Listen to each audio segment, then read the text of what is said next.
Hey, what's going on, guys? This is the KegCast number 4. We got the Sixers and Warriors going tonight later on. I just took the worst beat of the college season with Penn State, plus 7.5, down 20, come back to tie the game. And I hear an echo. Do you hear an echo? College season with Penn State. Yeah, I had it on YouTube. Sorry. All right. I just turned off the volume. That's Larson. As always, we should be joined by Chris later on tonight. And yeah, the only bet that I bet all day was Penn State plus 7.5. They're down 20.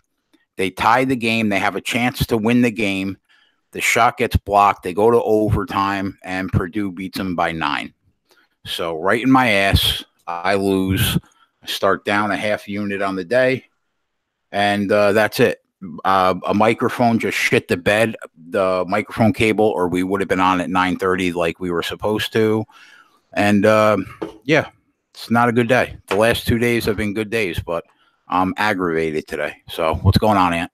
Do you know what? Do you want to know how to get unaggravated? Sure. Bet the Warriors minus 7.5, free money. Yeah, I think Embiid. I think Boogie will neutralize Embiid to a certain degree, and if he's not gonna put up 28, I just don't see how they win the game.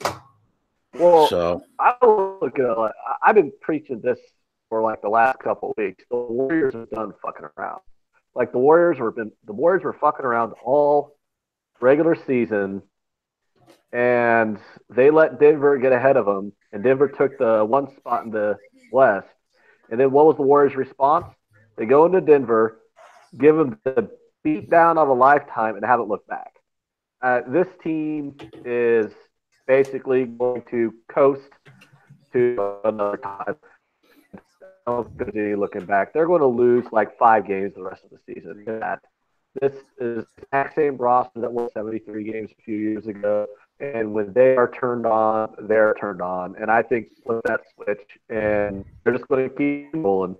So any single-digit spread for the rest of the season involving the Warriors, I'm taking the Warriors. It doesn't matter who they're playing. If it's a single-digit spread, I'm betting the Warriors because I guarantee you they are winning more than 55% of the remaining games by double digits. So, Fred, betting it. So I'm on Warriors minus 7.5. It might lose, but oh well. I'm taking them. Yeah, you broke up during most of that, but I heard that you're on the Warriors. Okay. I heard that you're on the Warriors. I'm going to tweet out that we are live. We got 2 people watching, so unless those 2 people are me and you, but I don't think so.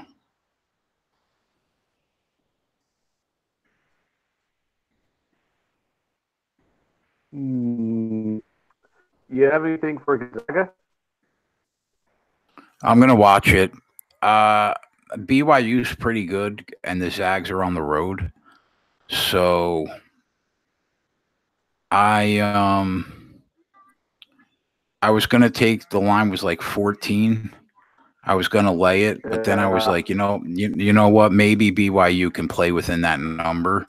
I'm hoping BYU gets out up like 8 somehow, and I'll see what the money line is, and I'll just bet the Zags on the money line if it's not absurd.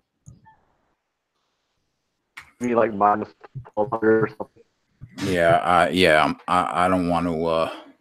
I don't want to spend that, but we'll see what it is. What are the Warriors right now on the money line? They're minus 7.5. Probably be like minus 400. Yeah, right. 60. Wow, your fucking phone sucks, man.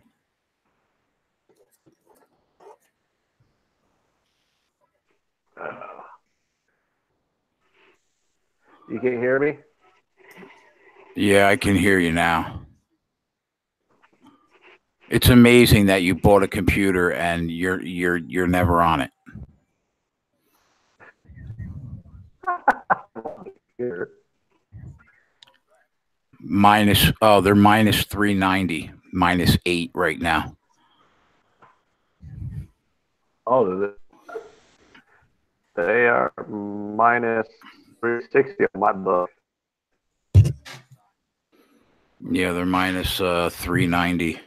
I want to see what the first half lines are. That book at minus 4.5 plus 100. They're minus 4.5. Yeah, first half. I got a full game though, 7.5. They're minus 250. First half money line. That's moderately reasonable.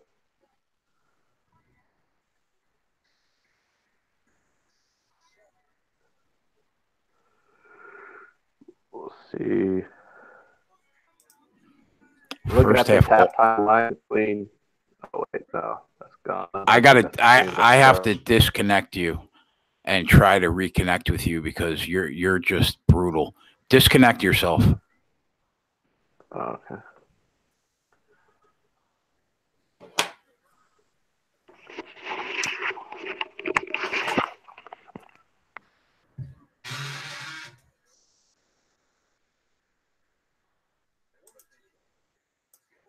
We're going to try to add Ann again because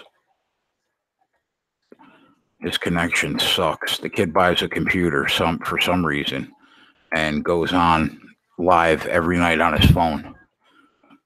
That's not ass backwards. I don't know what the fuck is.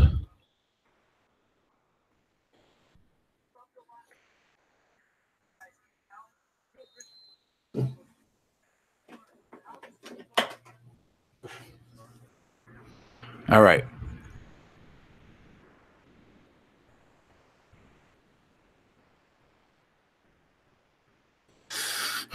We just sent Ant another invite. We'll see how that goes. Hopefully the connection is better.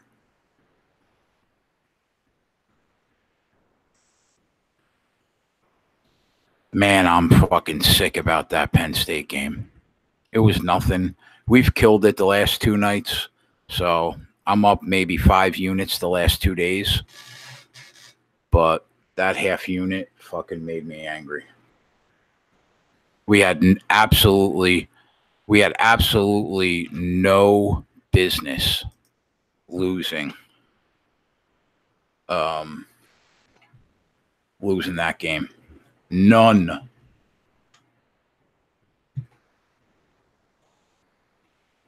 Oh, Ed, you want an invite? What's your send me the email. DM it to me. I'll get you on.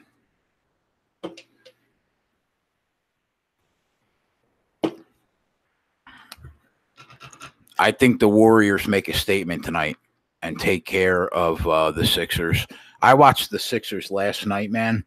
They're okay, but they play so sloppy. Sometimes Simmons looks like God's gift, and sometimes Simmons looks like a role player. I mean, it's amazing how sloppy they are. So I think the Warriors will neutralize Embiid, and then I think that should be a wrap. So I'm going to take them on the money line if Philadelphia can somehow get up. If I see anything under minus 300, I'm hopping on the money line for a unit, and I'm going to lay the 8 for a unit, and I might lay the 4. Yeah, send me your email, Chris. I don't know what it is. I forgot it.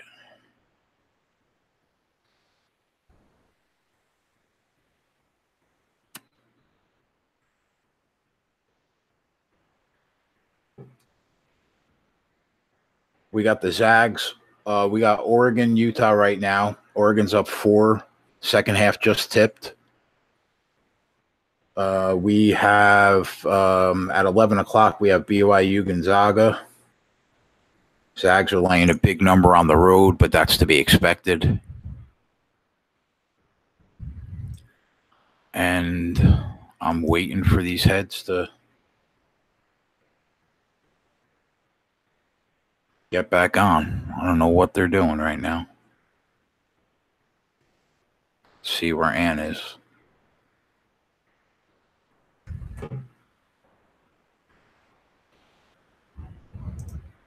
Let's look at the live lines.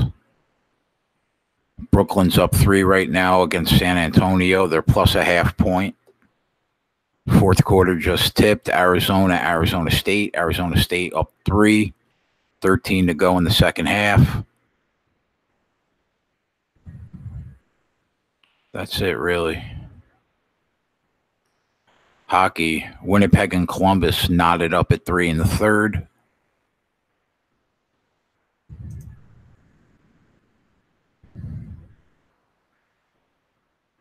Yeah, the Zags are minus 14.5.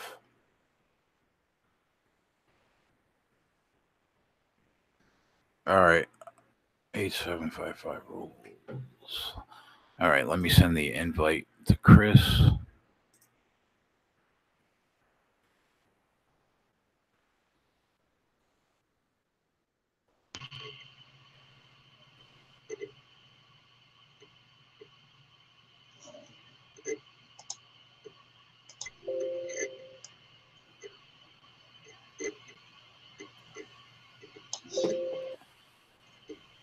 And I hear you, but I don't see you.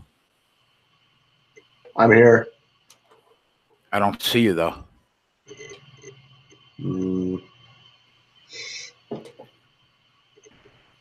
I see you. Yeah, I know, but I don't see you. Oh, there you go. Are you on the computer? Yeah. Oh my God! What day? It's a holiday today. It's a holiday today. Yeah.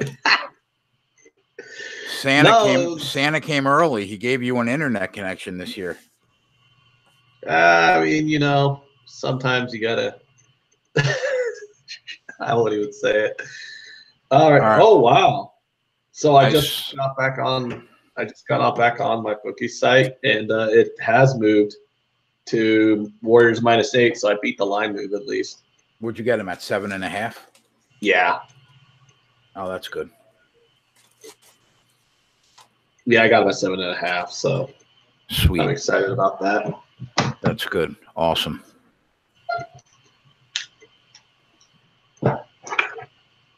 What games are you watching right now? Oregon's up 3 against Utah. Second half, it just really tipped. It's 16 minutes left in the second. I got TNT on. I guess it's Washington. I'm sorry, the Warriors are just about to tip off. I'm going to bet the Warriors. Are they on TNT or are they on ESPN? They're on TNT. Oh, okay.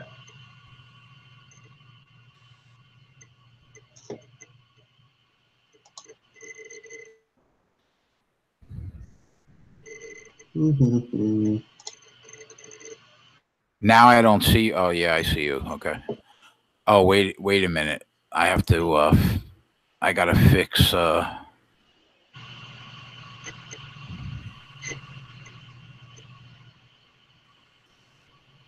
right, we're good to go.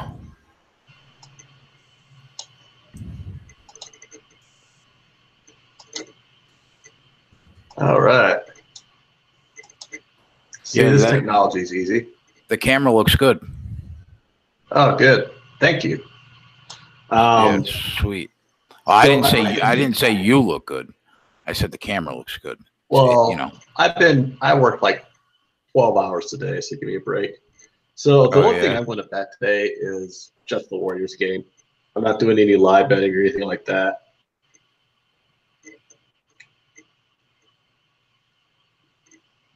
So did you see what Charles Barkley said about the or about a potential Anthony Davis trade to the Lakers?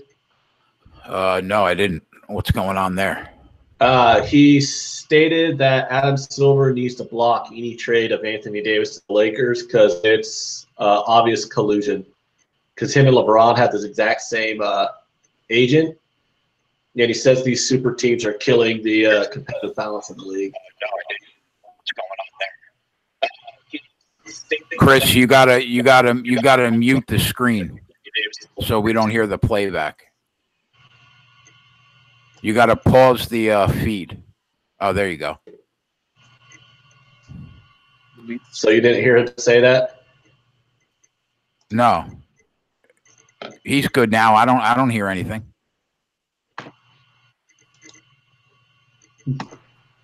What's going up? What's going on, Edge? Does that sound better? No, we could hear you. Okay, feedback. Are you playing us live back? He's good now. I don't hear anything. Usually what happens if the live chat starts out like with the feedback and ends like 5 seconds. Oh, not too much, bro. All you have to do is pause. You got to just pause the video. Are you playing us live back? No. He's good now.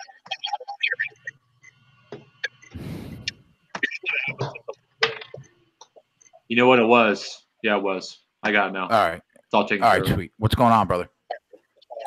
Oh, not too much, bro. How you doing? Hey, good decal on the back. That's dope. Yeah, I forgot that I ordered it off of Amazon for like $15. Wow, that's cheap. Yeah. So What's up, man? How you doing, man? Hey, Chris. So I was just asking Jay, did you hear about what Charles Barkley said about the Anthony Davis to the Lakers trade? If that happens, what Silver needs to do about it? Yeah, David Silver. I guess there's like 5 proposals on the table for the Pelicans to Lakers. So Adam Silver, isn't it? Adam Silver. David Silver. Well, that's cool though, Jay. $15, you can't beat that, man. That's a really good deal right there, bro. It's 2 different. One of them just says the sports keg, and then I bought the other one. It's like it's its own decal, like two beer mugs. So it cost me like $25 total. Yeah, your setup is a shit. Your setup is OG. Yeah, I'm trying. A lot better than a lot of other people, that's for sure. Like maybe I'll put my fish tank. I got a saltwater reef fish tank. I'll put that on the next time I jump. Put that on the. Oh, that's fat. Yeah, it's a pain in the ass on saltwater reef. Yeah. Well, are you on anything live? Use that as a backdrop. No, I had Xavier.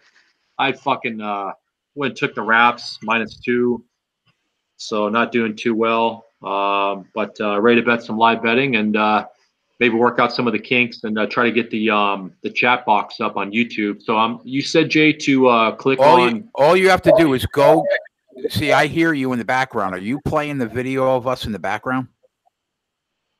No, it's me. No, it's not at all. All right. All you have to do is go to our YouTube channel and go to where the live chat is, and you'll see the 3 dots underneath each other.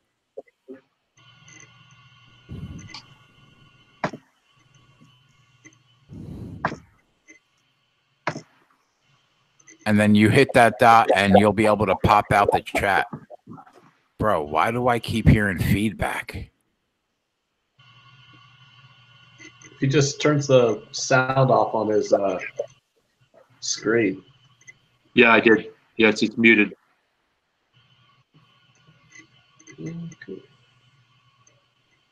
Yeah, so the only thing how I bad have. are the Warriors crush the Sixers Okay, tonight? so let me log in here. I think they beat them bad. That's what I want to hear, Jay. I think they. Okay, beat now I'm them on the bad. YouTube. It's muted out, so there's no audio. And go to 3 dots here. Now click that out, and it should say pop out chat. Where the chat is.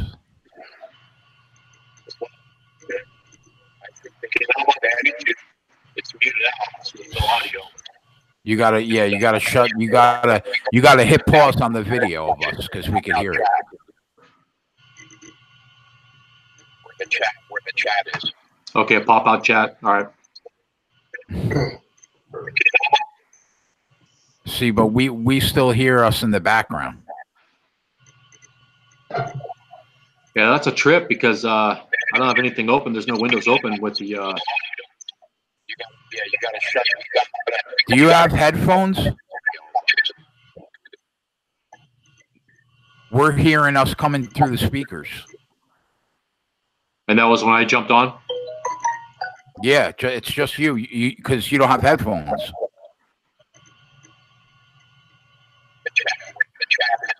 Okay, pop out chat. All right.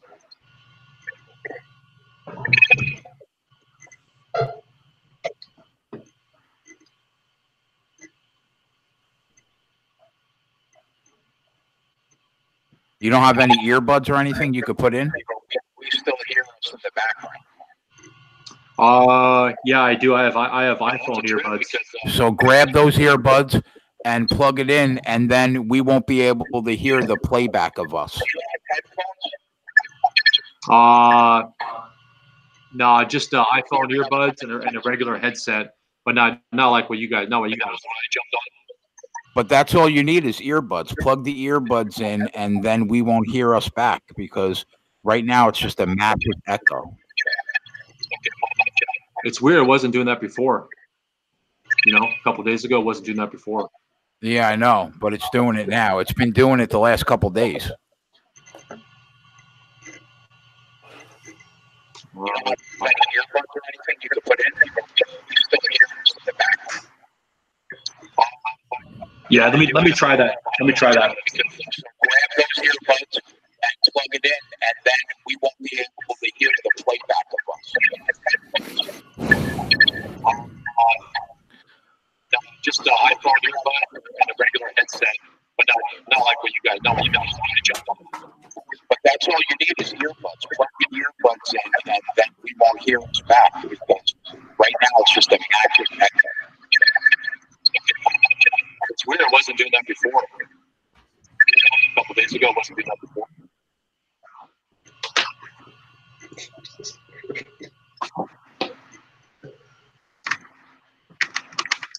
You can edit all this out in post, right?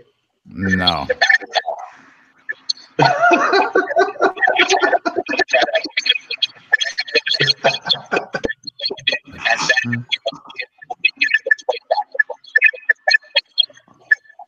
This is what I have for my landline for my phone at home, but this is not plugging into the computer. So let me jump out. Let me jump back out and go back in, see if that fixes it. Let me jump out.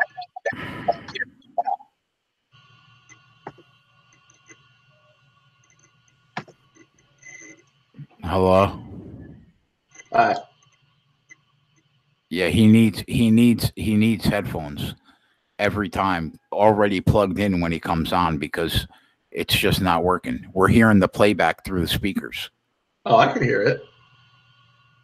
Yeah, letting you two figure that out while I'm reading an article right now while pulling up the TNT app to watch the Warriors. Yeah, he needs speakers. He needs headphones in every time when he comes on. So what's going on in current events, bro? Let's see. Artie Lang spent some time in jail because he's been doing drugs again. That's not a surprise. Let's see.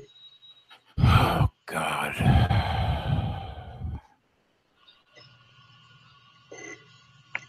Yeah, Warriors up 14-10, minus 550 right now. I took a minus 360.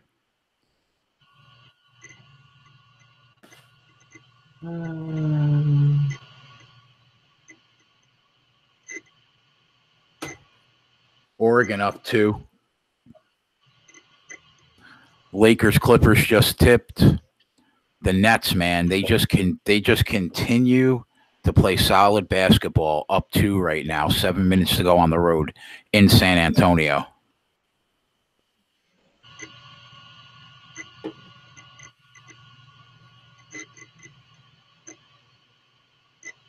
Oh, damn.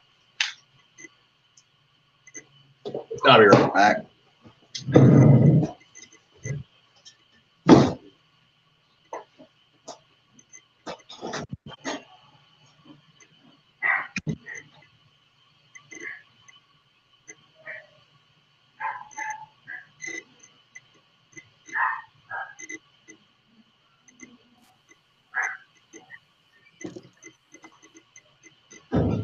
See if that's better now.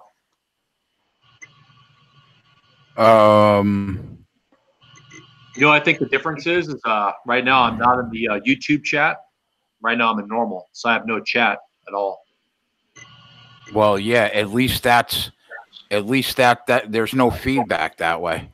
Oh, that's the difference then. Okay, so something up with that then. I got to figure out why when I go to the YouTube and have the chat box open, there's feedback. So yeah, you're good now. Yeah, I think you're good. Yeah, see, like I'm starting to hear myself in the background again. It'll go away. Like wait 10 seconds, it'll go away. Usually it happens on a lot of live shows. You know, as you know, while live shows, a lot of feedback. First 10 seconds, it goes away usually. You gotta buy some earbuds.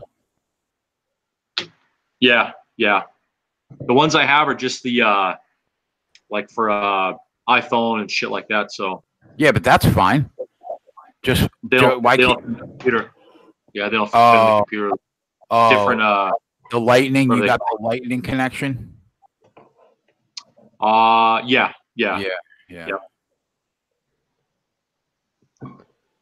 So I got some more props that I played, and you know, we'll get this thing going here. We'll get this shit going. You know, we just got to continuously retweet and get people that we know and invite people and get this going here. It'll be good. We'll get some people up in here and get a good following. It's going to take some time. I took AD MVP prop. I take C.J. Anderson first touchdown in the game. Also, C.J. Anderson first touchdown, regardless of, you know, Patriots or the Rams.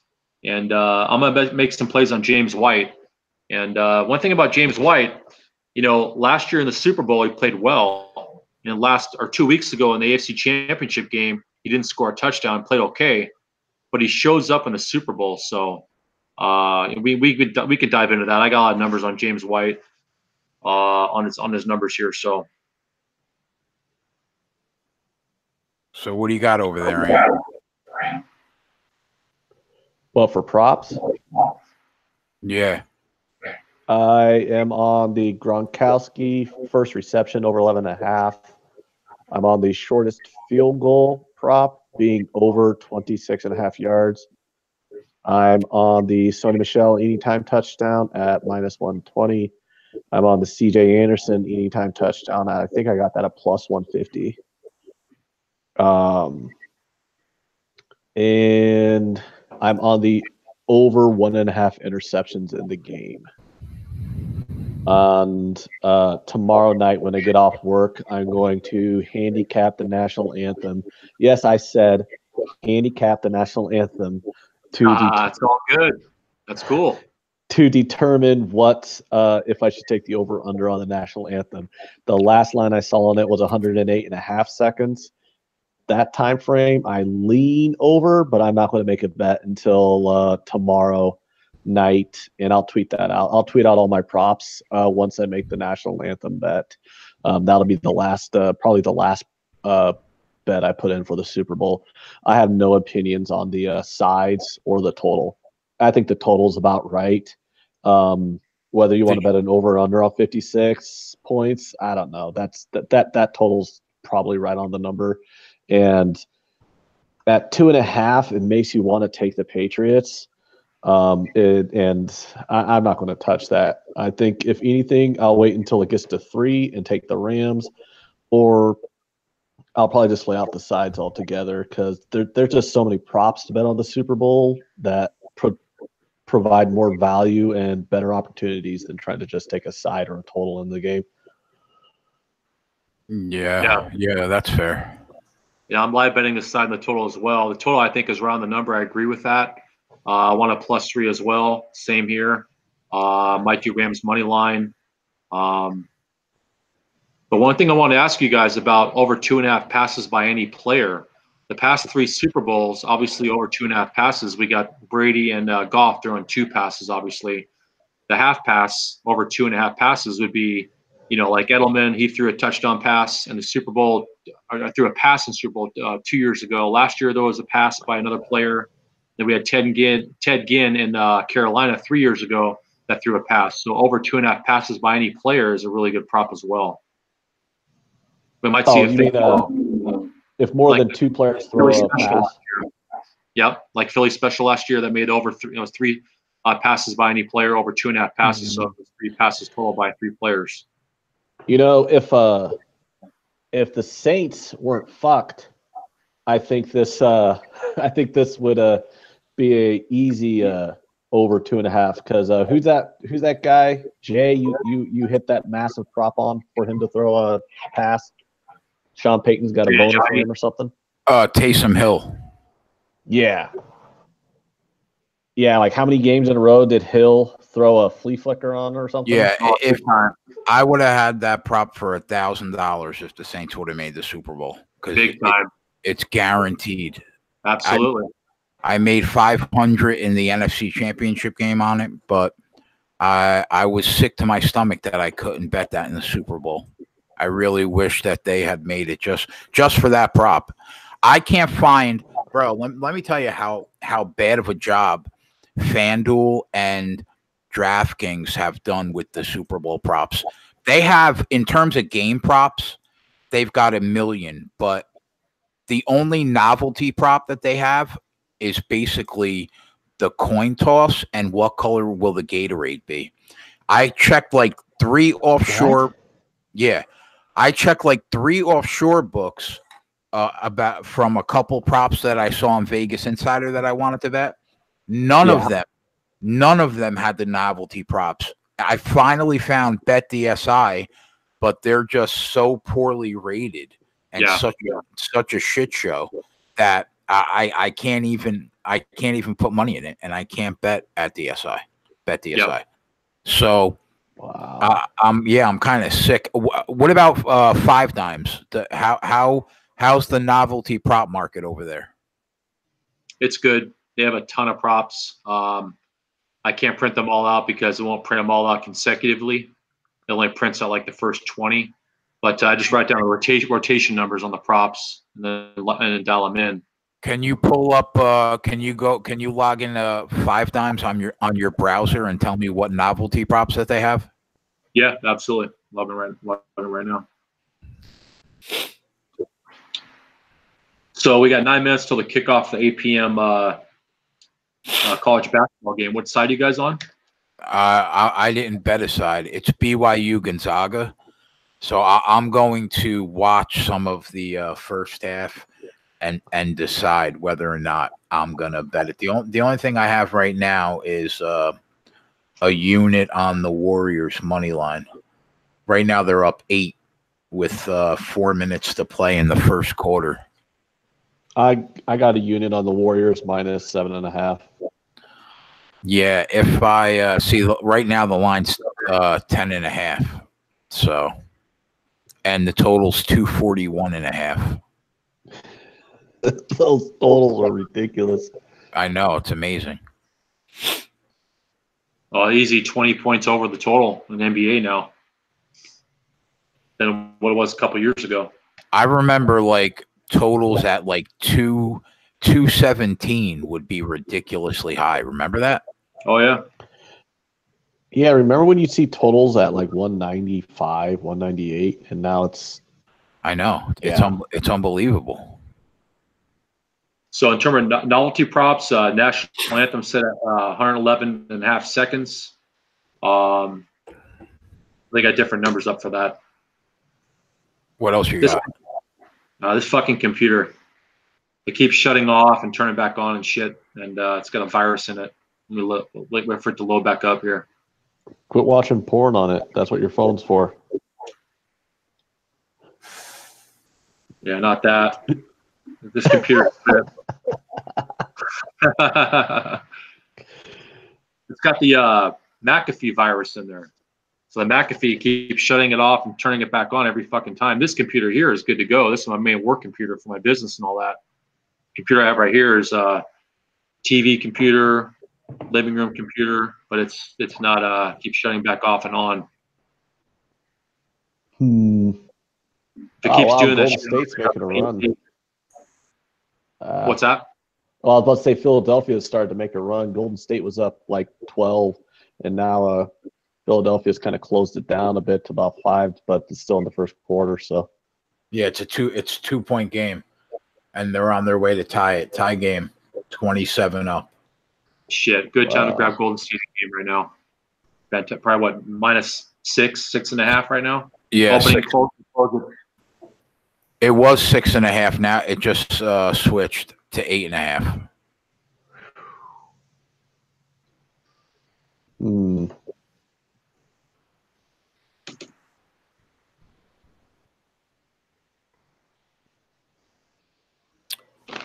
So Monday, I'm gonna. The other ones I like too are taking a look at the Rams alternative line, but I'm gonna wait on that. A missed extra point, take a small piece of that as well. His kicker is going to be nervous. Extra points, obviously 35 yards. So I see one of them missing that. I don't even have a line on like will there be a roughing the passer? You know what? I think there will. And in this referee crew, they throw more roughing the passers than any other refereeing crew that's been together in the NFL this year. I think they will too, and I can't find a line on it. The headline judge, whatever they call the head referee with the white hat, he's throwing more roughing the passer penalties this year than any other year, than this whole year. The line judge, the head referee for this game. So he loves throwing roughing the passer, and they're going to protect Brady, protect Goff. So I like that prop as well. Well, and also one prop you guys might want to look at is do you have a total penalties prop at your book? I'm actually pulling up my bookie now to see what kind of lines I have for that. Yeah, I think I have that prop, yeah. But if you have a total penalties prop, the under's probably got some value on it. If it's like, let's see, novelty props. Pulling that up now. Oh, wow. The over on the national anthem is juiced to -170 on the over 108.5 seconds. I might have to just take the under 108.5 seconds on principle alone. I think you got a 5-dime set at 110. Hey, so here's some interesting props. Have you guys ever played these ones? The cross sport props. Yeah, DraftKings has some of those. All right. How about who will have more? Giannis Antetokounmpo. How do you pronounce that guy's name? Bro, come on. It's Giannis Antetokounmpo. I mean, come on, man. Oh, gee, come on. Yeah, it's alphabet soup over here, dude. Okay, so who's going to have more points? Giannis Antetokounmpo or the Los Angeles Rams? And the spread is Antetokounmpo plus a half point and -110, and the Rams minus a half point, -130.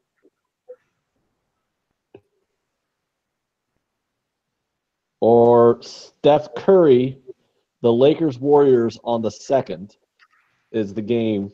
It's Steph Curry plus 1.5 -125, or the Patriots -1.5 at -115. That's close. Curry's averaging like 27, 28 a game. Here's one. Same game, Lakers Warriors on Saturday. Durant points versus Jared Goff completions. And Durant points is -2.5 at -125. Jared Goff's completions is +2.5 at -115. I want to take Durant's points -2.5. If Durant scores 30, that's a winner. Like how many completions is Goff going to have? Because they're going to have a good running game. You know, you got to think Anderson and between Anderson and Gurley, that's going to take up a lot of the play calls. Goff won't have 30 completions. Yeah, so if Durant throws, you know what, that might be a ground pound football game. They're going to run the football a lot. I think Durant's averaging 26 a game. I have to check that, but I think he's averaging 26. All right, guys, I got a real doozy for you now. So, James Harden, Rockets versus Jazz, Saturday night. His points versus the longest touchdown in the Super Bowl. I would take the longest touchdown. Oh, well, the longest touchdown, though, is -9.5 at -140. Or you could have James Harden's points at +9.5 at even money. So you're close. Getting that's so close. You're getting +9. Yeah, if Harden's that's he averaged 43 points a game for the month of January. Exactly. So if he just scores his average, I mean, what's your average longest touchdown prop? I mean, because that's not exactly a unique prop to the Super Bowl. You get longest touchdown props in almost any game. 42, maybe? Like 46, 45. Yeah. You know, somewhere in the mid-40s, right? Yeah, but Harden's averaging 40 points a game, and you're fetching +9.5. Yeah, but he averaged that without Chris Paul. Paul's back. Those cross props are tough. I lay off those. You know what I'm saying, Ant? I like the Durant versus Goff completions ones, though. I think I might bet that one. That one does look enticing. I'm going to pull up his player stats right now. Yeah, 5 dabs is all the props out now. Everything's out now.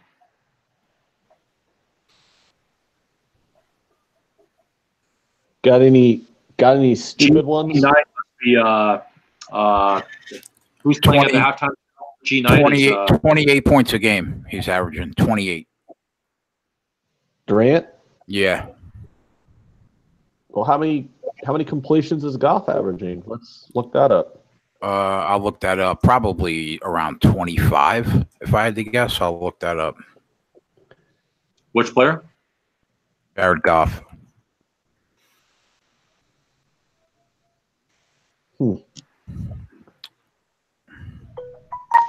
I wonder how many people knew that you can bet cross sport props. Everybody knows that during the Super Bowl. That's a common thing. In the NFC Championship game, he had 25. In the divisional round, he had 15. He had 15 again the last week of the year. Then 19, 35, 20, 17, 31, 28, 28, 19. So I would probably give the edge to Durant. I might want to bet that. That one, of all those cross sport props, that's the one I'm the Warriors game showing Captain Marvel a Captain Marvel trailer. I'm sorry, but that movie looks, I don't know. You guys watch those Marvel movies? Yeah, I'm a big fan. What do you think of the? I want to talk about it just because the game just played the trailer for it. What do you think of this the Captain Marvel trailer? I'm like on the fence about it. Like the effects and everything look good, but I'm not sold on Brie Larson. I like her a lot, actually. I mean, I like Brie Larson. I'm just not sold as her as Captain Marvel. I don't know. It's just. I mean, I'm going to watch the movie and I'll probably like it, but I mean, there's just some stuff in the trailer. It just seems kind of, I don't know, like her delivery of some of the lines and stuff doesn't sound badass enough to me. You know, 'cause Captain Marvel's up. Well, as long as Rogue from the X-Men isn't involved, Captain Marvel's a big badass. I'm gonna watch that trailer right now. If you ever read the comic books when you were younger, you'd know what I'm joking about there.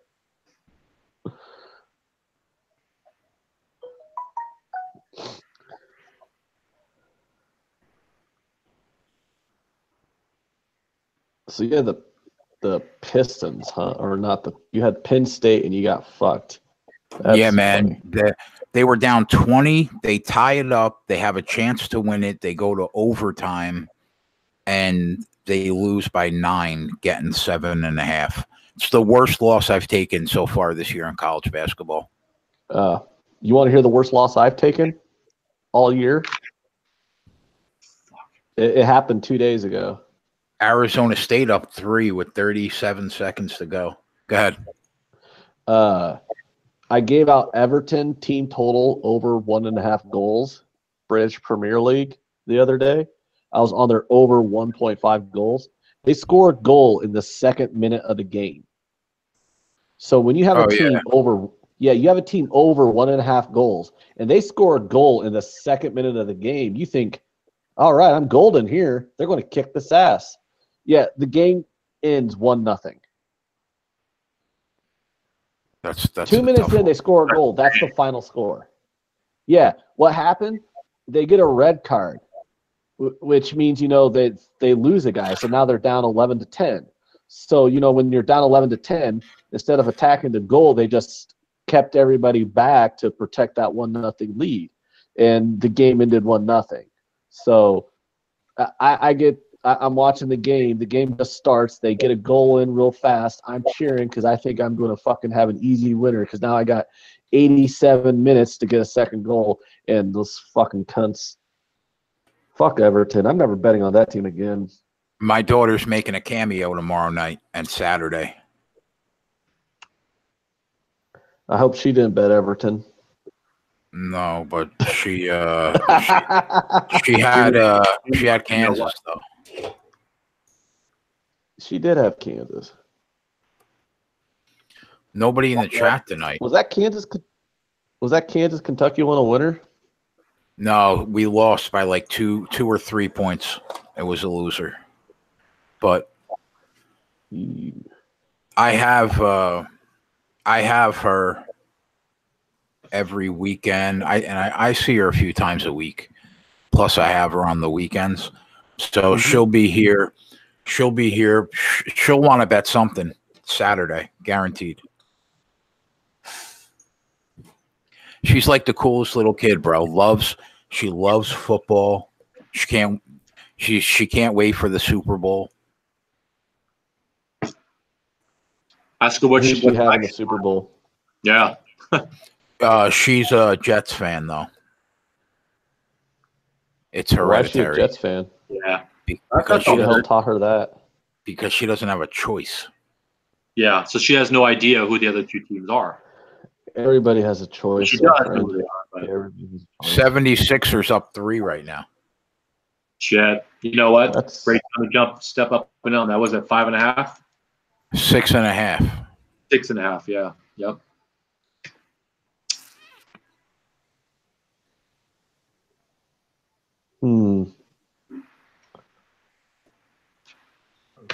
My only winner was Oregon State. I had Xavier, and I had an NBA play. I had the Raptors. Oregon State won on the money line. Otherwise, I'm 1-2 on the night. Look at a rebound a little bit here. Party latte in the chat. What's up, bro? Makes you wonder if Warriors taking the night off tonight a little bit here. Don't say that to me. So they want this game. Yeah. They want this game. Yeah. They're playing strong. They'll continue playing strong. Boogie, bro. Boogie Cousins he's got to he's got to do a better job of defending Embiid. Embiid's having his way with him right now. Man.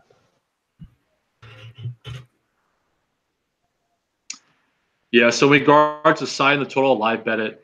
I mean, I think the total is dead on, like you said, Ant. It's dead on. 56, Nobody bet the first quarter under, second half over? Nah, not yet. It's juiced to like 130, isn't it? The first quarter? The under? 10.5? It wasn't for me, but I think it was for you guys. Hey Jay, it was like juiced minus 150 when I looked at it. That's why I didn't bet it. Anything at like minus 120 or below, I would have taken, but I couldn't take it at the juice it was at. I'm actually going to check now, see if the juice has changed. Wow, it's under 144 right now. I got it at like 120. I got it because I think it's a guaranteed win. I really do. The way I know Goff is going to come out slow, just because of how nervous he's going to be, and for whatever. It's minus 150. Handling his nerves. It's like he's talking about handling his nerves. That scares me. Yeah, and for whatever reason, Brady comes out slow. Hey, wow. I got all the quarters now. I don't just have the first quarter. What about the fourth quarter over 14.5? I'd rather bet the live second half over 27. Do you have a second half total yet? Let me see. Let's see here.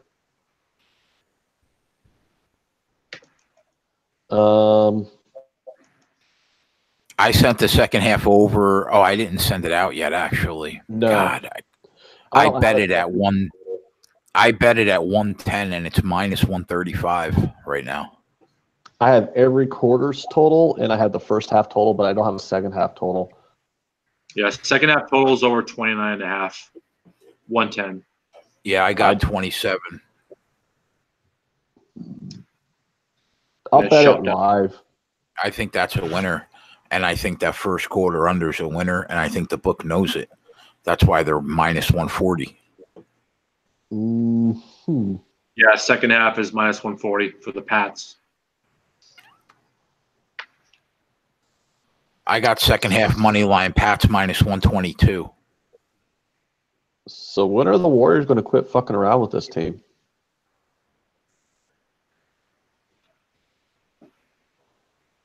It's early. It's early, Ant. Yeah. Yeah, they'll come out in the third quarter and just pimp slap them like they always do. So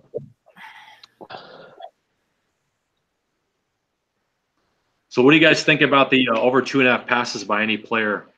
The past 3 Super Bowls, we've seen 3 players throw a pass. With the Philly special last year, Ted Ginn 2 years ago with the Carolina Panthers, and Julian Edelman 2 years ago with the Patriots. So 3 consecutive Super Bowls, we've had over 2.5 passes by any player. I like that prop a lot. What's the juice on it? Because it doesn't sound bad. Yeah, let me check that. Trying to find the Warriors game. Because I got the over 1.5 interceptions. So I have that circled too. I haven't bet it, but I have that circled. That's a good prop. Yep. Goff's going to be tight. I mean, he's a young kid. They're talking about how nervous he is today on TV. Oh, I'm handling my nerves all right. Well, if you're talking about how nervous you are, then you're not handling your nerves. Don't talk about it. They should bring in a counselor for him.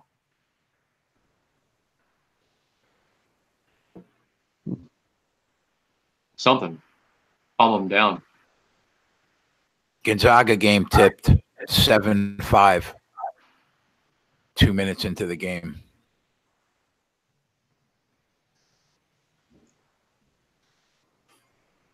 Cal Irvine, Cal Santa Barbara tipped to 4-2, 3 minutes into the game. Loyola Pacific is going into the half 25-21 right now with a minute to go in the first half. Ooh, that's an exciting basketball game. What an And also under Arizona State going to OT, 83-piece tied up going to OT. That's surprising. I thought Arizona State was going to win that game. Well, that was a pretty tight line, wasn't it? Yeah, it was. The Warriors are up 3 right now, Ant. 41-38. What's up, Armin? Armin in the house. What's up, Armin? Armin, why weren't you in my football package this year, bro? 66 units. Where you been? Gigantic.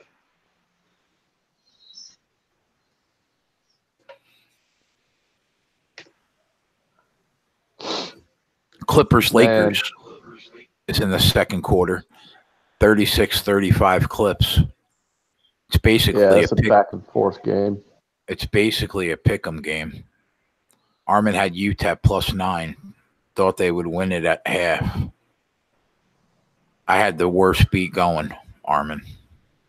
I had the worst beat going. Terrible beat today. Armin says, "What's up, Chris?" Yo, what's up, bro? Good to see you.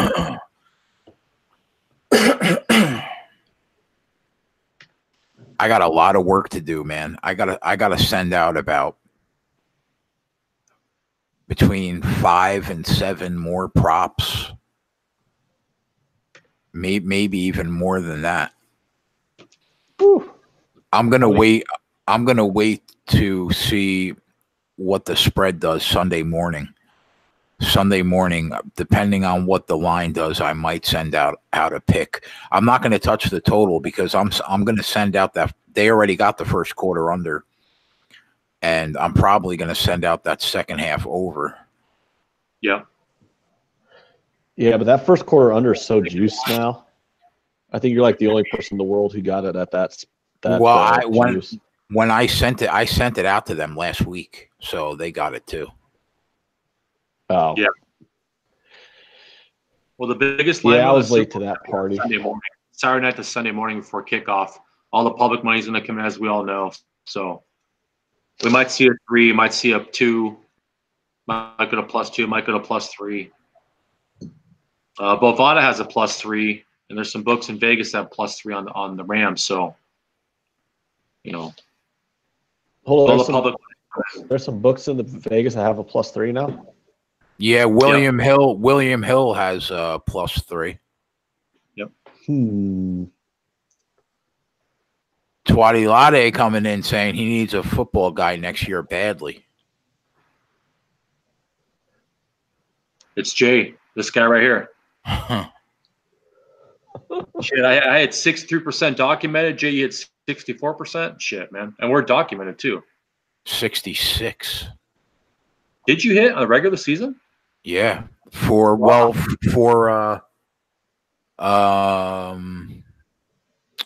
college football and NFL combined. Okay. Yeah. Right now, 64.5% in the NFL, 68% in college. So we're up 64 units right now at 65.6. I hope I kill it though for these guys, man. I really want to close it strong. Yep. Hey guys, you're talking about that roughing the passer penalty? Yeah, do you have that? Plus That's 155. Solid. Yes. Yeah, I have it. You got to bet that. Yes is plus 155. No is minus 190. The said referee calls more roughing the passer penalties than any of the referee, and that's doing the Super Bowl with Aaron Donald. I'm starting to hear feedback again, Chris. With Aaron Donald and Ndamukong Suh and that powder puff Tom Brady, I'd say it's almost impossible that there isn't at least one roughing the passer call in that game. Yep. They were calling passer. Yeah, they were calling roughing the passer calls in the AFC Championship game that didn't even happen for Tom Brady. Yeah, it's I think the Chiefs' interior lineman sneezed on Brady and they called the call, right? Yeah. Is that what happened? Yeah. I think he sneezed on Brady, or he looked at him, or I think he waved at Giselle in the stands. He did something, and they called the roughing the passer. He did something that didn't involve touching Tom Brady, and they called him on a roughing the passer call. I remember that. So I have it at plus 155 as a yes. So I am putting that in now. Thank you very much. Click, click. Half unit or full unit? Beast. I'm gonna go through every prop that I have on DraftKings and nope. I'm Boom. gonna bet Done. if I see it, I'm gonna bet it for a full unit.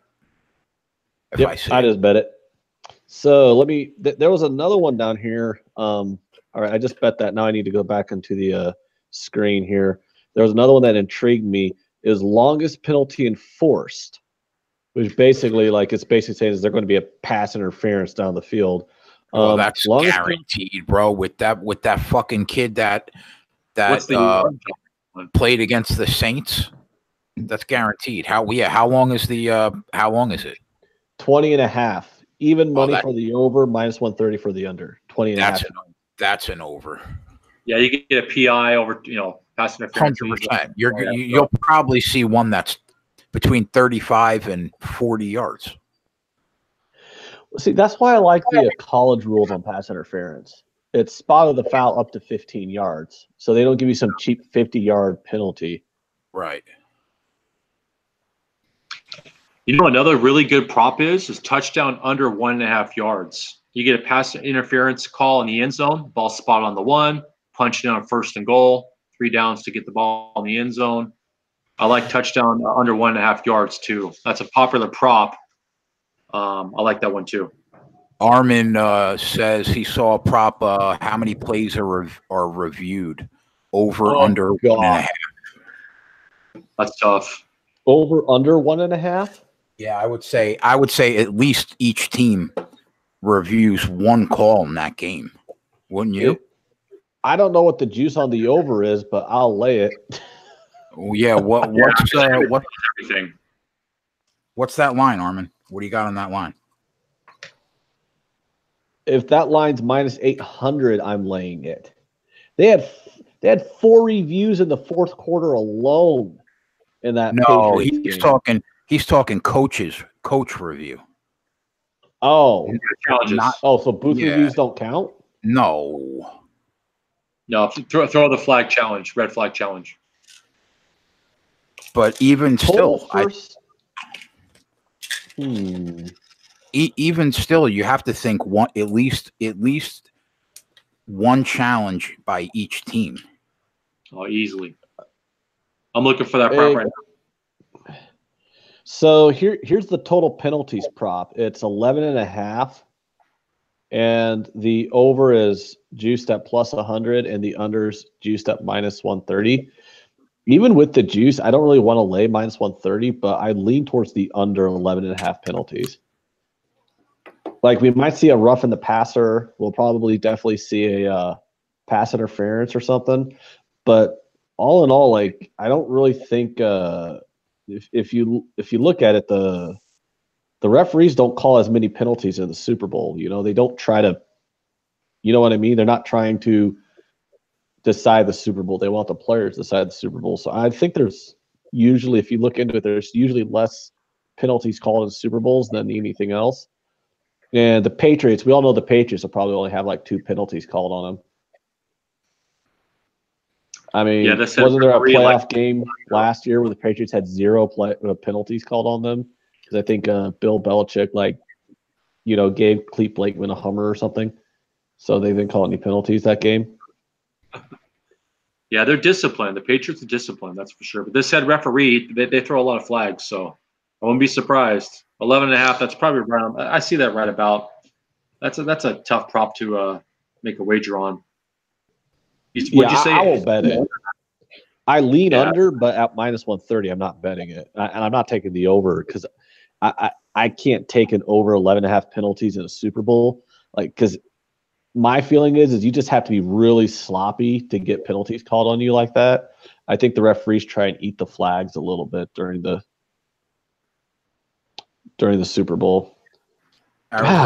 Arizona State pulling away in overtime, up by 5. The Gonzaga 21-9 with 13 minutes to go in the first half. Do we leave money on the table not betting Gonzaga? I'm going to see what their team total is. 91. Gonzaga's average margin of victory is 36 this year. Wow. Gigantic. Yeah. Yeah. Zags, though. Yeah. Oh, God. This is terrible.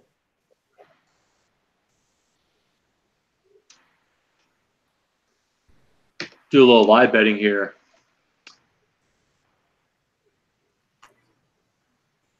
Clippers. You know what? I can't wait. Knotted up. Lakers, Clippers. Go ahead, Jay. They're knotted up at 46. It's Clippers plus 2.5. The total's 233.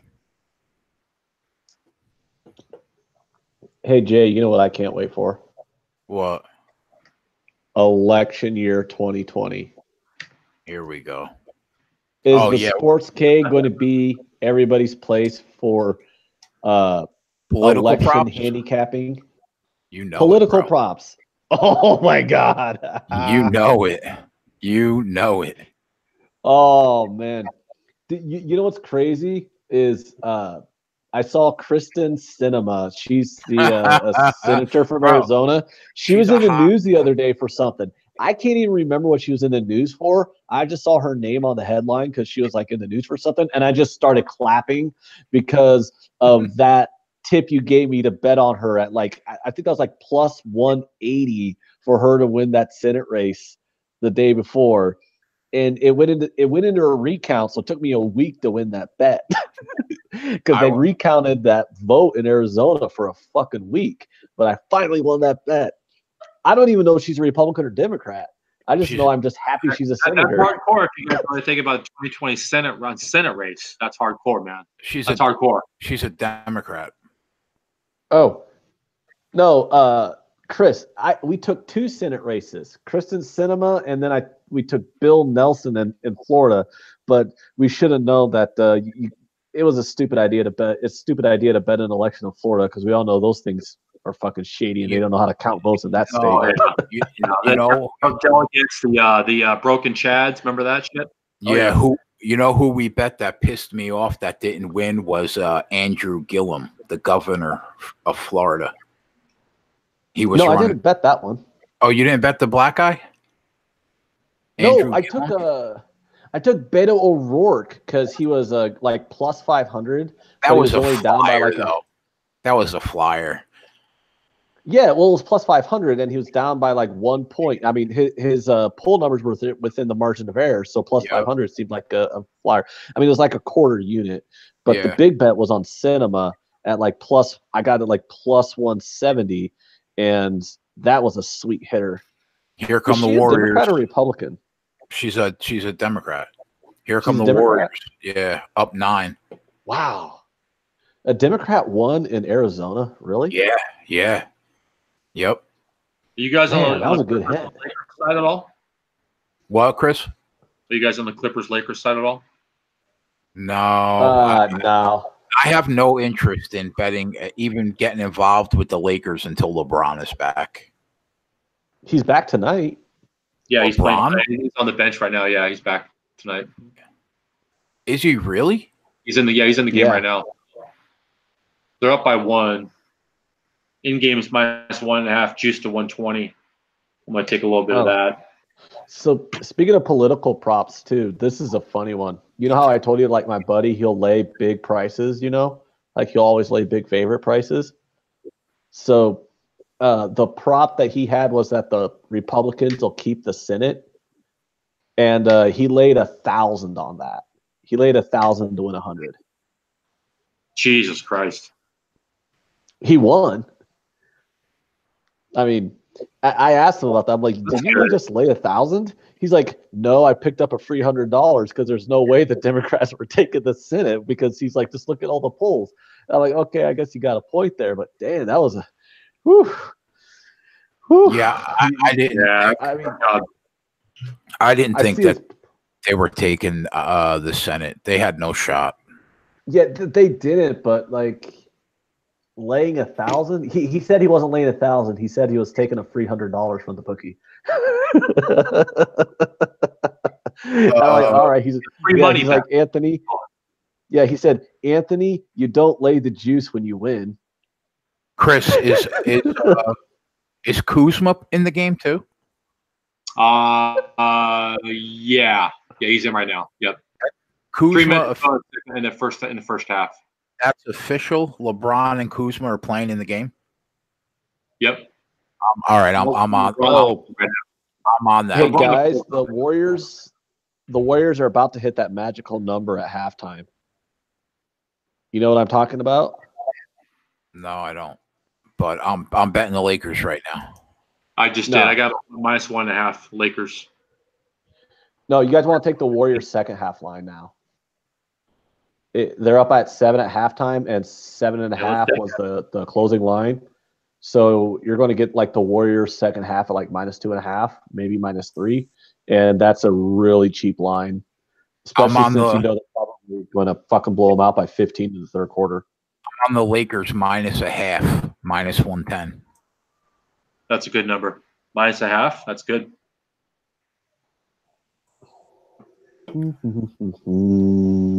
Where's second half line? Yeah, it should be popping up soon.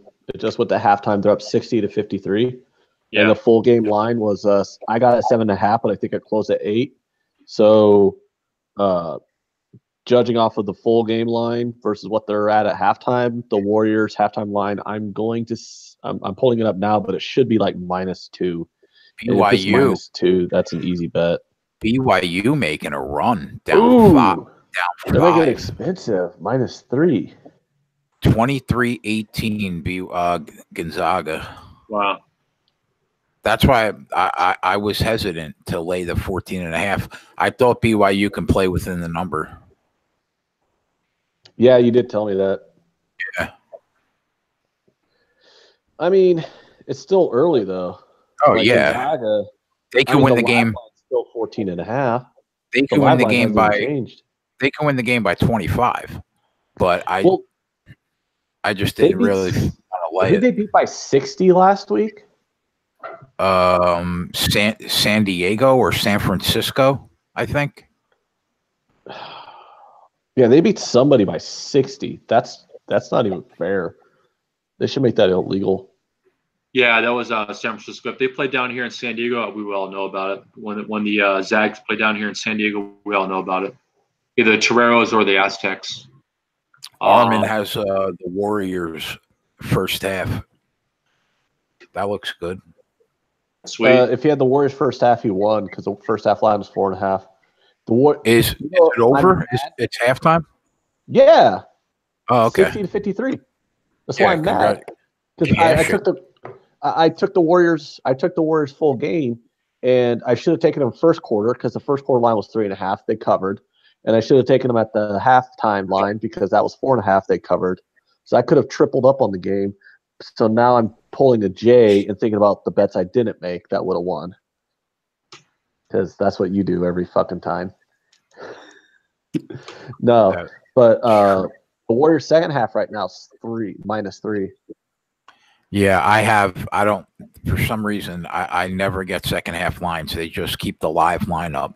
So it's 10.5. So basically 3.5 is what they're giving me right now.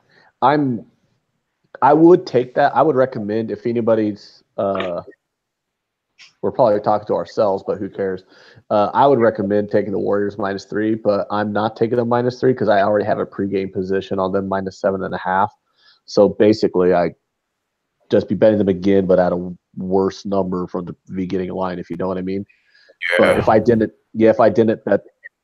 have a -7.5 pregame, I'm definitely hitting them -3 now. But I'm just going to ride out my -7.5. I have second half money line, Warriors -190. It's under -200, so that's probably worth a bet. Let me see. Oh, I got a third quarter spread. Warriors minus 2.5. Minus the third quarter? Hold Yeah. on, let me. Yeah, hit that. Yeah. Bet it right now. Yeah, bet it right now. All right, I'm betting it right now. The Warriors always win the third quarter is like the Warriors' money quarter. Yeah, I made a lot of money in the playoffs last year betting in the third quarter. Yeah. I don't get third quarter lines until the playoffs. Warriors second half minus 2.5. Sorry about that. Is that what you guys said? No, Warriors third quarter minus 2.5. Third quarter, okay. Yeah, I don't get third quarter lines until the playoffs. I get them in the playoffs, but I don't get them in the regular season. But I crush those in the playoffs. Yeah, I'm betting that. I actually think this is probably the year I bet the most NBA. But I usually bet it during the playoffs just because it's easy to beat the NBA in the playoffs because it's scripted. And I know a lot of NBA fans will try and tell you, oh, no, it's not scripted. But, like, no, the NBA playoffs is scripted. I mean, everybody knew that the Warriors were going to win every single game of the finals by 20 points. And if you didn't know that, then you don't watch any NBA. And that's what happened. I just kept hammering Warriors over and over and over again in the NBA finals. And I'm like, this team's just kicking LeBron's ass, right? Like, there's nothing the Cavaliers have to answer this team at all. The NBA finals was the Rockets series. Yeah, last year NBA finals and NBA playoffs, I killed it live betting. I fucking was tweeting it out, and Jay saw it. I was like 26-10 live betting, just destroyed it. Yep. And we all know the live betting is really if you're paying attention to the game flow. I think live betting is way more beatable than trying to bet NBA pregame, because once you start live betting, you're not really betting against the bookie. You're betting an algorithm versus the closing line. So because the live line doesn't really follow the game flow very well until like the second half. And so it takes a while for that live line to catch up with the game flow because the algorithm's still trying to keep it within a number of that closing line because the books are still trying to bounce their sheets. So you're just trying to beat an algorithm. And honestly, if you're paying attention to the game, it's not that hard. There was a Martin Luther King Day. I had that day off, and there was like NBA on all day long. I went on a live betting binge. I had like 30 different live bets that day, and I went like 23-7 on it. Nice. Yeah. I won like 5 bets on the Brooklyn Nets. in just the Brooklyn Nets game because I kept hitting them. I hit him like live minus 7.5, then minus 10.5, then minus 14.5. Just I kept betting them over and over again because I'm like, they're pulling away. I can't remember who they're playing. The Nets were playing, but they were pulling away. It was obvious they were pulling away, and we're going to win the game by 20. And the live line just kept getting incrementally bigger, and I think they wound up winning by like 25, something crazy like that. And then I hit 2 different middles, and Jay told me that I was lucky to hit one of them, which I was, but still, it's pretty cool to hit 2 middles. Yeah, live betting NBA is the way to go. The opening kick before tip off, it's the number, but you get 4 or 5 points after first quarter, whatnot. It's the way to go. 50% of my NBA wagers are live betting wagers on the side. The totals, NBA's totals are now over 15, 20 points, as we all know, because higher than they used to be. Yeah, I think the Warriors are like the only thing I bet pregame because I just know the Warriors are going to kick everyone's ass. The Warriors team total is 120. Team total? 119.5.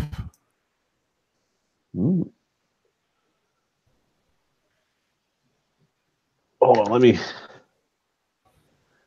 So, Jay, what are you on the side of the total, bro? I know we're on the +3, and it's not because I'm being a homer, but I seriously think the Rams go win this football game. They have a better squad, but the only thing that concerns me is the quarterback and the head coach. Advantage goes to the Pats and the experience. 5 players for the Rams have been in Super Bowls, whereas with the Patriots, a ton of players have been in the Super Bowl. I'm torn, man. The Rams were my pick to win the Super Bowl almost the whole year. And the last 6 weeks, I haven't really liked what I've seen. And I think the Patriots haven't played better than they're playing right now all year. And plus, they jumped out to early leads, too, against the Chiefs and the Chargers twice. Leads. I'm torn. My heart says the Rams, but my head says a lean to the Patriots. I think the plus my head three says my head says lay out the side and total and hit those props then. Yeah, that's what I've been focusing on. Live bet the side and total and play the props. That's what I've been focusing on. Yeah. Oh man, live betting the total last year was a dream come true. If I don't see anything I like Sunday morning, then I'll live bet the game, the spread, and I'll send it out to everybody as a live bet. Depends on what happens on Sunday morning.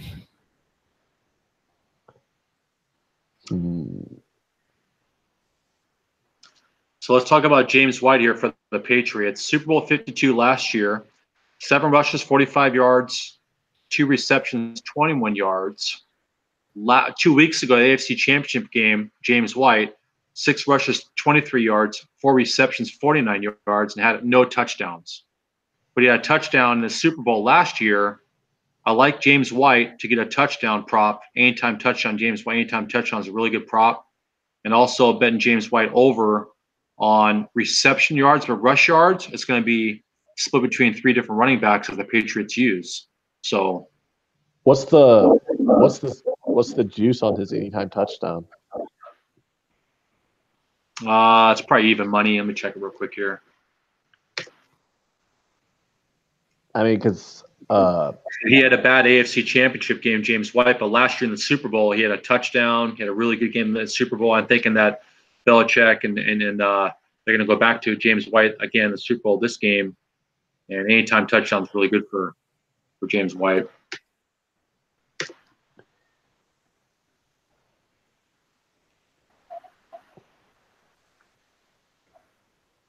The Gonzaga total is 154.5. They got double fives right now, 55 points with 3 minutes to go in the first half. So they're going to put up 100 points in the next 23 minutes. Gonzaga? Is that what they're telling me right now? Right? Yeah, it's not 110. No, I'm talking about the game total. Yeah. 37-20. There's 57 points with 3 minutes left to go in the first half, and the live totals 155. That's going over. I got 153.5. You think that's going over? They're going to score 95 points in the second half. What's the live total? 155. Oh, I thought you said like 105, like you're breaking up there. 155. Yeah.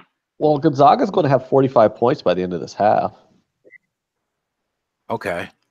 So let's say right now they have 57. Let's say they close it with 70. They're going to put up 90 in the second half, basically, to beat you. At 155, they don't need 90 if they close the half with 70. They need 86. Oh, they'll need 86? And that's if they get to 70. There's 2 minutes left in the half. They're not even at 60. Right. This might be a case of the live total not keeping up with the game flow, because the game opened up 161, I believe. I can't wait till my mouth heals, bro, so I can get my fucking teeth fixed from smashing my face on that stair. I sound like I have a lisp because I can't pronounce. I go crazy too. What happened? Can't pronounce F. Bro, I was walking up a flight of stairs, and I tripped going up the steps, and I hit my mouth on the steps ahead of me, and I broke 5 teeth gone. All my 5 front teeth on the top are gone. So I have to wait until it heals from getting them all pulled. Then I have to go get like veneers. Yeah. Yep. And I sound like I got a. These are all veneers. I sound like I got a fucking lisp. Ugh, I can't wait till my mouth heals, man, so I can go get these. So how many teeth are missing? No, you don't have no lisp. It sounds fine, dude. You have no lisp. It sounds all right. I got 5 teeth missing and 1 that's broken in half that they're going to try to fix. And if they can't fix it, then it's going to be 6. Fucking brutal, bro. Brutal. Yeah, veneers are $750 a piece. Yeah, I know. And my health insurance doesn't cover it. I got to pay for it. If you were down in San Diego, go to Tijuana, and fucking they put really good veneers in for half the cost, $350, and they're the same exact veneers in America. I bet they do. Same fucking shit. No fucking difference. You know what you should do, Jay?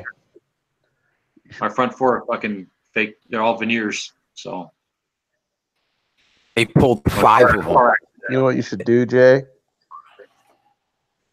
Put your entire bankroll on the Rex Burkhead to win the MVP prop. And then when he wins that prop, you'll have enough money to buy all of us new teeth. Yeah, you got it, bro. I want you guys to take a piece of Aaron Donald to win the Super Bowl MVP. Strip sack fumble, couple sacks, key situations. I mentioned that. I think I mentioned that on Ranieri's show at 25-1. Yep. It's worth a shot to throw $50 on it. I got a 20-1, 2,000. So I put small, but it's a long shot. But why not? The Lakers go into the half up 1. I think we're going to hit that. Yeah, I got my 1.5. I think if you want to take a defensive lineman to win the MVP, why don't you take Sue because he's 2-1? And why are you not betting the Lakers with me? Why aren't you hopping on that? You missed out on that? The Lakers? You didn't take a -1.5, -2.5, Ant? Martian, they're -2.5 right now. You got to hop on that, bro. Think LeBron's losing the first game back after a month layoff? No way. Oh, are you telling me to bet the Lakers? Yeah. What'd you guys think about drinking wine on the sideline, on the bench? Excuse me. LeBron, a couple games ago, drinking wine out of the secret little bottle. I mean, I don't think you should do that shit. Honestly, if you're gonna drink wine, drink it pre-game or after the game. Second half -1.5. That's not a bad. And they're up 1, so they got to win by 3. I got them at -1.5. I just need them to win the game. Did I press this button? Yeah. All right. Might as well ride it. Me and Chris are on it. You might as well ride it with us. Yeah. Hey, we all get rich. We all go -1.5 second half. Warriors come out smoking. I got to input it now. I got -1.5 for the second half. Are we on second half as well or no? I laid 390 on the money line. So for a unit for 100. So your second half total would you get at -1.5? Oh, for who? Lakers. Oh, that's what Anthony did. Yeah, I got the Warriors. I got the Warriors money line, and I might bet the spread. They're -8.5 right now. What was the line? -7, Ant? What'd you get it at? What, the Warriors? Mm-hmm. Yeah, the Warriors -7.5. Yeah, if I can get close to that number, I'm going to bet that live too. Right now they're 10.5. Second half -1.5.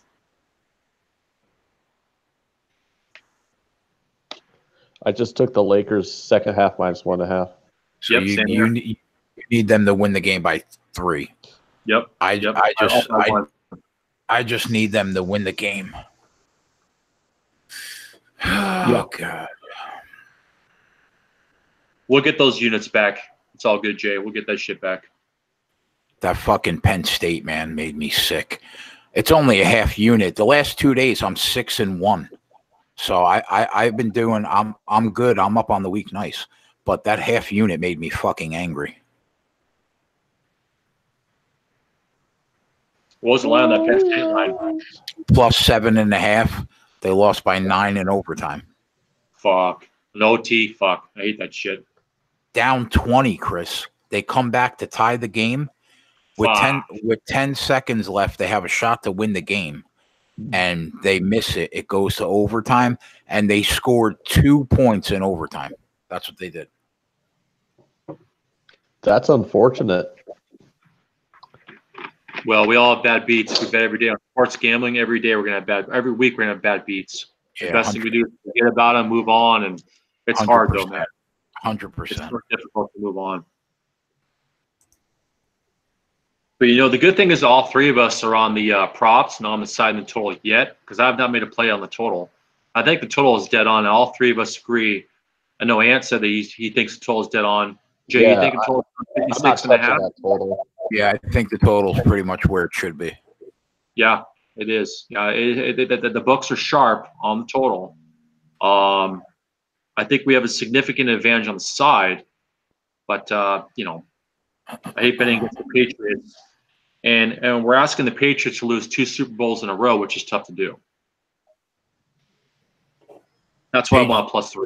The Patriots didn't win the Super Bowl last year. The Eagles. Yeah, did. that's why we're asking them to lose 2 Super Bowls in a row. So. Okay, lose. Okay, yeah. Which is tough to do. So. That being said, the squad talent Super Bowls in a row. Robert Kraft said this week that he's probably going to sign Brady to a 3-year extension. Can you imagine that? Hold on, whoa, what? He's going to sign Brady to a 3-year extension, making him the quarterback till he's 45 years old. Yep, and look how slow he is in the pocket. No scrambling ability. Look at Goff's ability to get out of the pocket. A lot better than Brady, obviously. I think there's a good chance after the game, Gronk, if they win, retire. That Gronk said, that he says I'm done. His body's shot, man. Shot.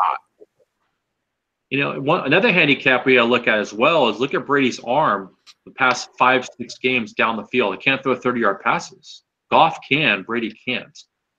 Small handicap, but Brady's 41. I mean, Brady looked incredible throwing that ball to Edelman the last 2 playoff games, man. Yeah, well, that was within 20 yards though. Was Edelman's long? What was Edelman's long? Like everyone goes, well, look how good Brady looks, but let's remember Peyton Manning threw like 50,000 touchdowns the year before he had to retire. Like. He looked like the NFL MVP, and then the very next year, it's like, oh yeah, that's right, you're 41, and he was complete garbage and allowed the defense to bail him out. He broke the touchdown record the year before. Yeah, he breaks the touchdown record, and then the very next year, he's benched for Brock Osweiler. Mm-hmm. Let that sink in. And wins a Super Bowl. So this idea that you're going to sign a 41-year-old quarterback to a 3-year extension is the dumbest fucking thing I've ever heard, and it's the reason why Robert Kraft is an idiot. Like he thinks of Tom Brady as like a son and not a football player. He has no mobility in the pocket. Tom Brady is completely immobile. I mean, he cannot run out of the pocket at all. Obviously, as we all know. You might be the first person on earth to call the owner of the team that's had a 20-year dynasty in the NFL an idiot. I wish I can give you an award for that. I think that's for being a moron for calling him an idiot, or for and how he's being an idiot now.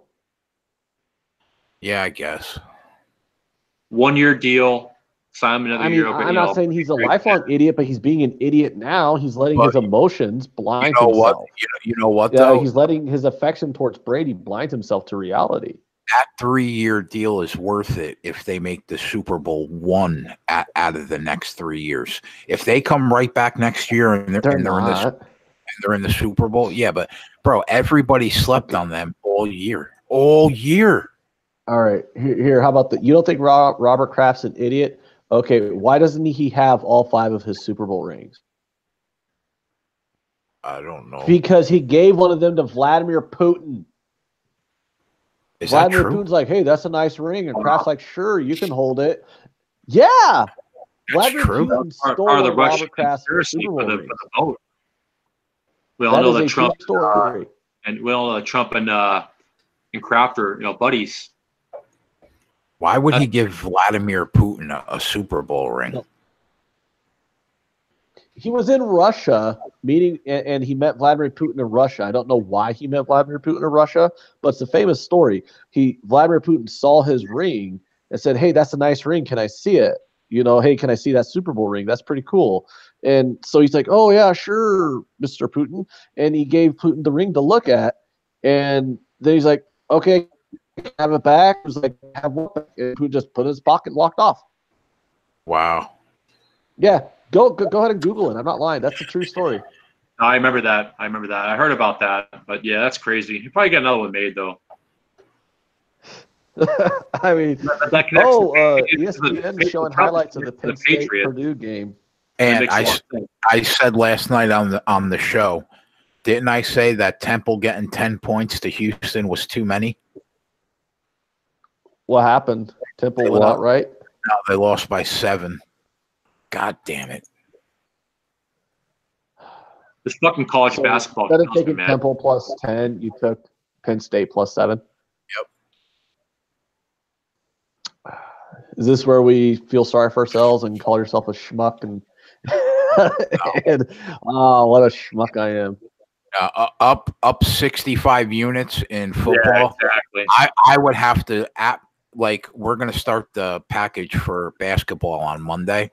Probably half the guys are going to sign up that were with me for football. They're going to sign up. If I absolutely shit the bed, then I would feel bad. But right now, bro, you know how much money I'm up on the season, Ant. I'm killing it. I killed it. So I don't feel bad about that. But if that happens like 30 times and I'm down 30 units, then I'm going to feel bad. And we got our profits, Jay, and as well, we got our profits in the NFL. We got to hone our profits in and manage our bankroll and make sure we don't fucking lose it all. We've done well. We've done fucking well. So, what's that? Bankroll management. Just manage your bankroll. What's that? It's pretty simple. I'm surprised you. What that means is, Super Bowl, don't pay 80% of your money. Say you have $1,000. I know what it means. I'm joking. Oh, okay, right on. I was like, if you know what that means, I'm like, shit, I'll explain it to you. I talk about on my YouTube channel. I talk about that. 76ers tie it up at 71. That's not that's not good. It's not good at all. Lakers up by 40 minutes. Let's really see how the bankroll grows come baseball season. I'll be telling you all baseball season, cursing you out.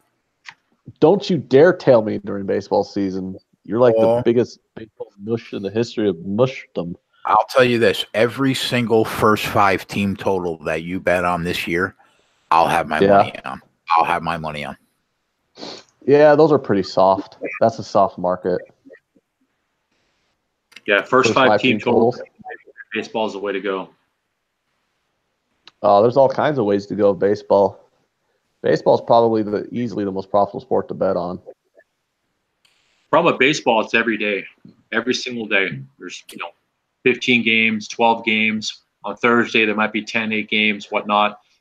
So it's consistent. And it's very tough. You got to lay off a lot of games. The crazy thing about baseball is when you really think about it, is in the month of May, I can have twice the volume of baseball bets in the month of May alone than you guys will have all football season. Baseball's the hardest nut for me to crack. A day. It's the only sport that I can't make money on. Yeah, it's tough. Yep. I mean, it's not that tough. The Warriors right now are minus 4.5 plus 100. If you know what, I'm going to eat some crow on my Warriors statements. I know it. I might have to bet that minus 4.5 plus 100. That's a good number right there. The biggest thing with baseball is taking home dogs, land plus 120 or land 120, right in that range, and look at the pitcher and look at the defense and the bullpens.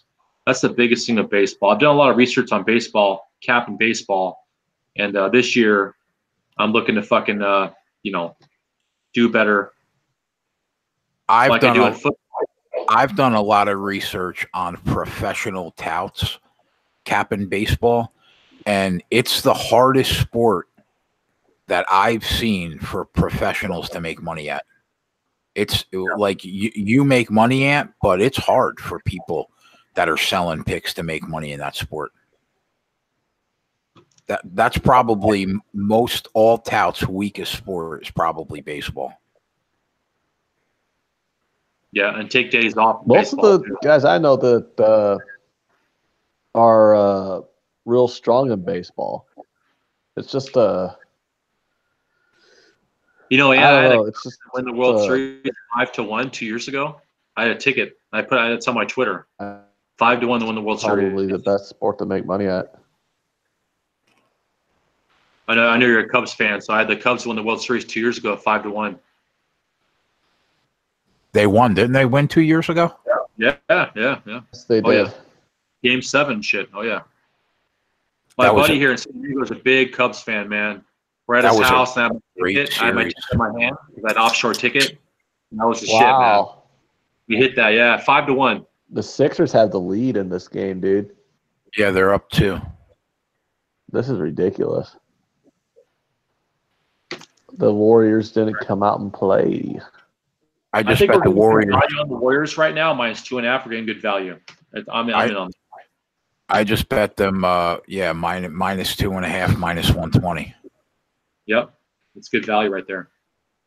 They're gonna smash him right now. Watch.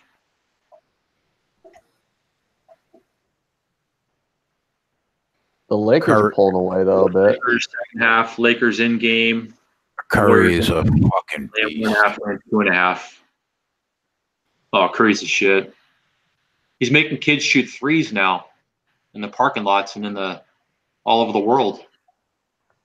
And they're shooting 3 balls, not shooting 2s. Copy Steph.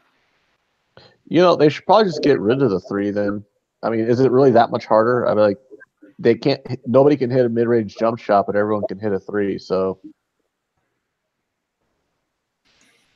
maybe they should just make like a half-court shot worth 4, then make it really interesting. Or maybe 3.5 would be cool. 3.5 point play. Yeah, that'd be kind of cool. And then of course, the fucking Adam Silver come out and be like, or David Silver come out and be like, oh no, that's not a good idea. Well, he was the first commissioner to endorse sports betting. No. Yeah, he was ahead. He was ahead of the trend. Yep, which is smart. I mean, the only reason 50% of the people that watch these NBA games right now are people that are betting on it or are fans. That's it. I mean, shit, they fucking need us. Yeah, I'm pretty sure it's more people betting on it than anything else. Like, why else would anybody watch Orlando Magic Indiana Pacers game? I mean, I've never met an Indiana Pacers or an Orlando Magic fan, so I'm going to assume it's because people are betting on it.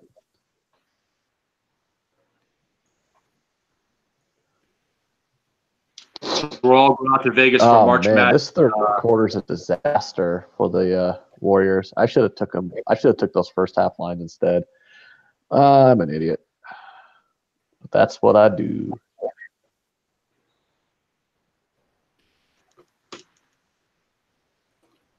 What's that third quarter line at?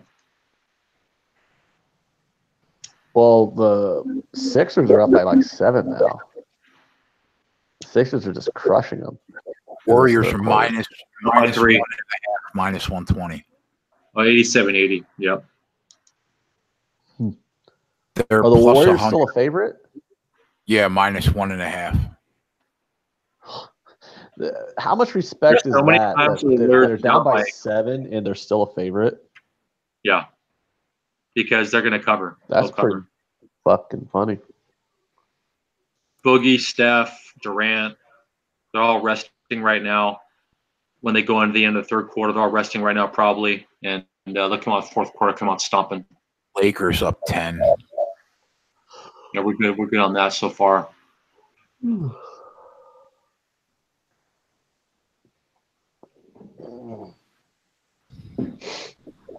And Gonzaga's up by 15 at the halftime, too, starting the second half. That was 14.5. Closed at line closed. Yep. Zags 14.5. Yep. Yeah, they're minus 21.5 right now live. In game. Yep. Jesus. That is not a better number than what the closing line was. Should have hit that total at 155. It's 149 now. You should have, if you wanted the under, you should have bet a pregame. It was 161. I have my fucking eye all dry right now. So, hey, did you see that balmy weather I'm going to be having tomorrow? It was minus 30. It was minus 30 here today. Yeah, it was. It got up to 0 degrees today. The high today was like 5, and tomorrow it's going to be like 40 degrees, 30, 40 degrees. So we're going to have like literally like a 60-degree turnaround in 2 days. I think you're getting the blast that we had yesterday. I think it's hitting you guys now. Next week, sometime, it's supposed to be like 60 degrees. And hey, Chris, I have a question for you. Have you ever felt what negative 40-degree wind chills are before in your life? I've been in Vancouver. I've been in New York City. I've been to. No, I haven't. No. Yeah, I think Jay and I can both attest. We don't recommend it. It sucks. It more than sucks. I swear to God. It was unconscionably cold. Like, it's indescribably cold how cold that was the last 2 days here. It's like, I swear to God, I'm like the coldest I've ever been, and then double it. That's what it was the last 2 days. Unfathomable how cold it was. The fact that it's going to be 35 degrees tomorrow, and that's a 60 degrees warmer than what it was yesterday, that is absurd. That is absurd. When you're like, oh boy, 35 degrees, that's 60 degrees warmer than the other day. Like, it's unconscionable. It's awful. So I'm kind of, man, that I'm not. Hey, did you hear about that? Do you hear about that med student in Iowa who they found him dead in the cold? Like an 18-year-old, he was studying to be a doctor or something like that. They like found him outside of, I think it was like the University of Iowa. They just found him outside, like frozen to death. He's like one. I think they said it killed like 18. Cold. That's sad. Yeah, I think it's like they said the cold snaps killed like 18 people just from them finding people frozen to death. Wow, is that cold? But I'm like, how the hell does an 18-year-old just wind up outside in that weather, just frozen to death? Because like nobody went out.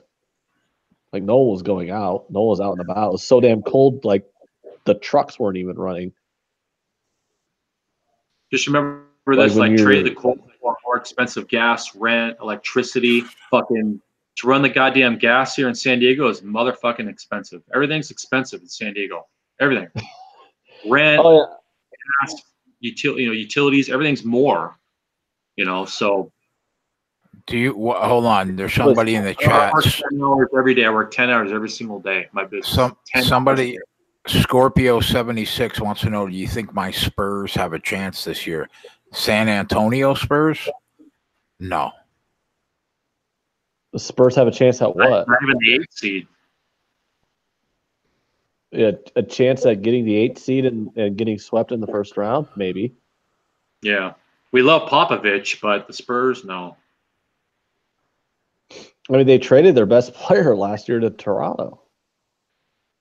Did you guys see Pop's interview last night when they lost to the Suns? That was a very no, but I bet it was. No, they beat the Suns by like a basket. And he was like, they got robbed. Phoenix got robbed. Yeah. That's He said Phoenix got robbed when they won. I love Pop, man. He's fucking he's awesome. He lost why his did Phoenix say Phoenix got robbed? Because he said they played terrible. Even though they won the game, they played awful. And that's honest head coaching interview right there. That's why you love Popovich for doing that. Yeah, Spurs. I used to like the Spurs when Duncan played for them. I was a big Spurs fan when they had Duncan. So I guess I still kind of root for him, but it's like super mildly now because I never really had like favorite NBA teams, but I have players that I follow and like.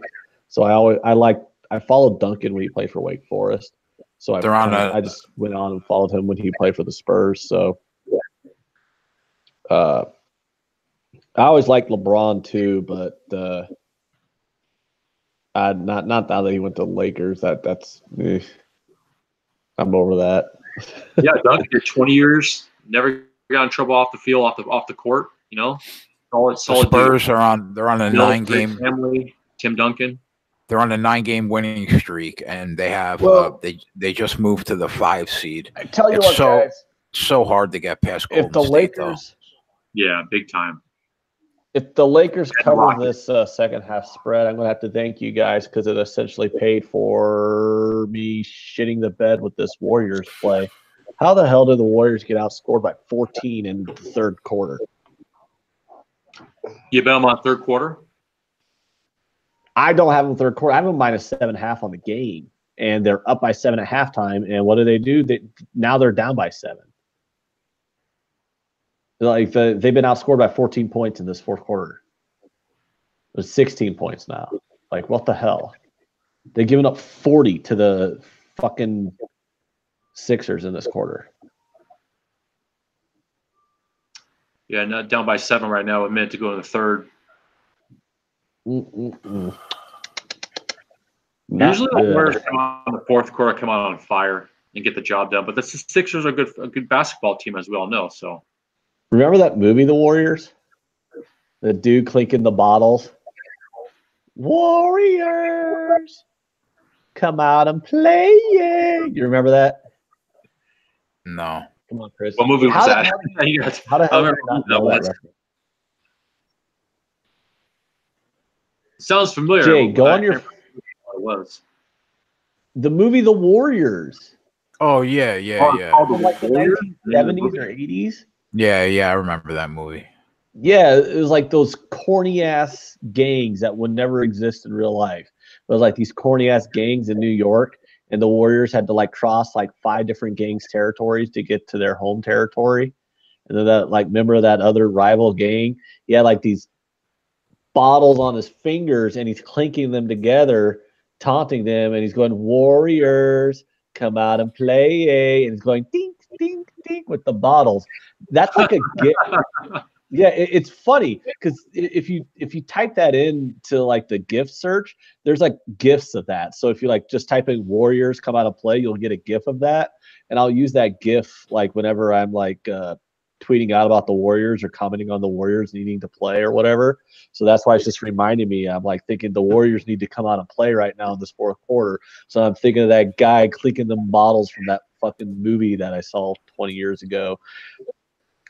20 years ago was a 20-year-old movie too. It's like I saw that shit in high school, and I'm like, wow, that was a 20-year-old movie back in 20 years ago. Well, I can't believe I was in high school 20 years ago. How fucking old am I now? Eesh. Amazing people that didn't remember social media as we did, and I don't know people in the chat or whatever, but remember social media wasn't around. Now people, the millennials, and all grew up with social media shit. I remember pagers, fucking cell phones and cars. You didn't have a cell phone in your pocket. There's only car cell phones. I don't remember. How old are you, Chris?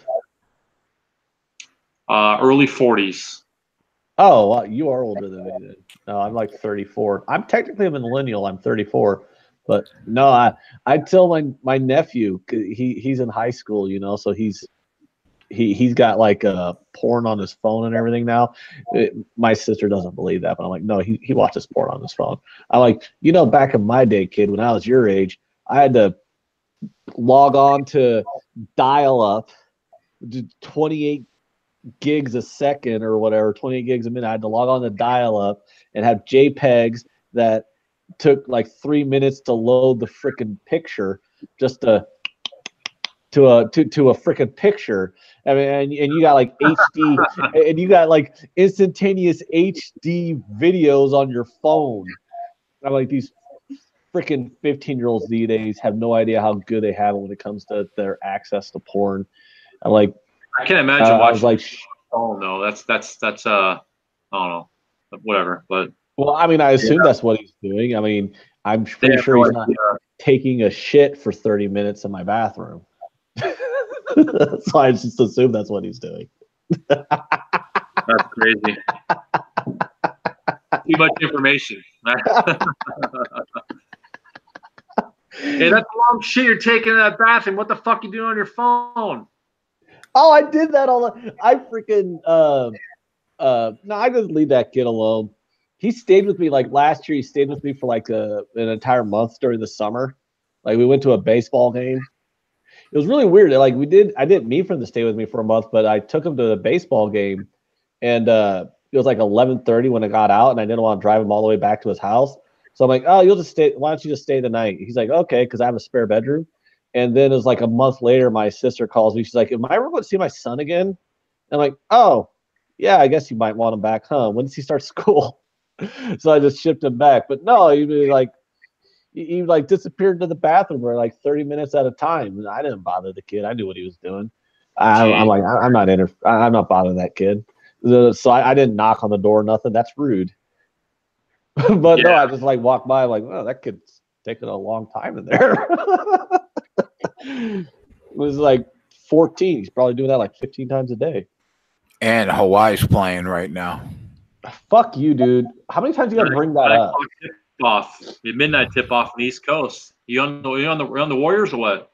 No, he's joking with me because I dumped so many units because we would spend all week capping the college football card, and we'd have like 6 plays, and go 4-2 and win a couple of units a day, and Hawaii would come on at like midnight, and I'd be drunk, and I'd live bet him, like 2 units at a time. And, I wake up the next day and I'm like down 4 units. I'm like, how am I down 4 units when I was up like 4 before I went to bed?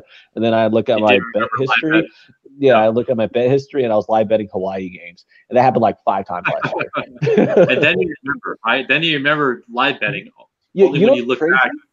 Yeah, you know what's crazy though is I remembered, even though I was like blackout drunk, I still remembered to input the live bets into the action app for unit tracking. So like I inputted them all into the action app because I use that to track my unit plays. So I ended the year in college football up 17 units. And that includes all the units I dumped live betting Hawaii and various Pac-12 games when I was drunk at night. Because I just get drunk and live bet like Hawaii and Pac-12, and I usually lost doing that.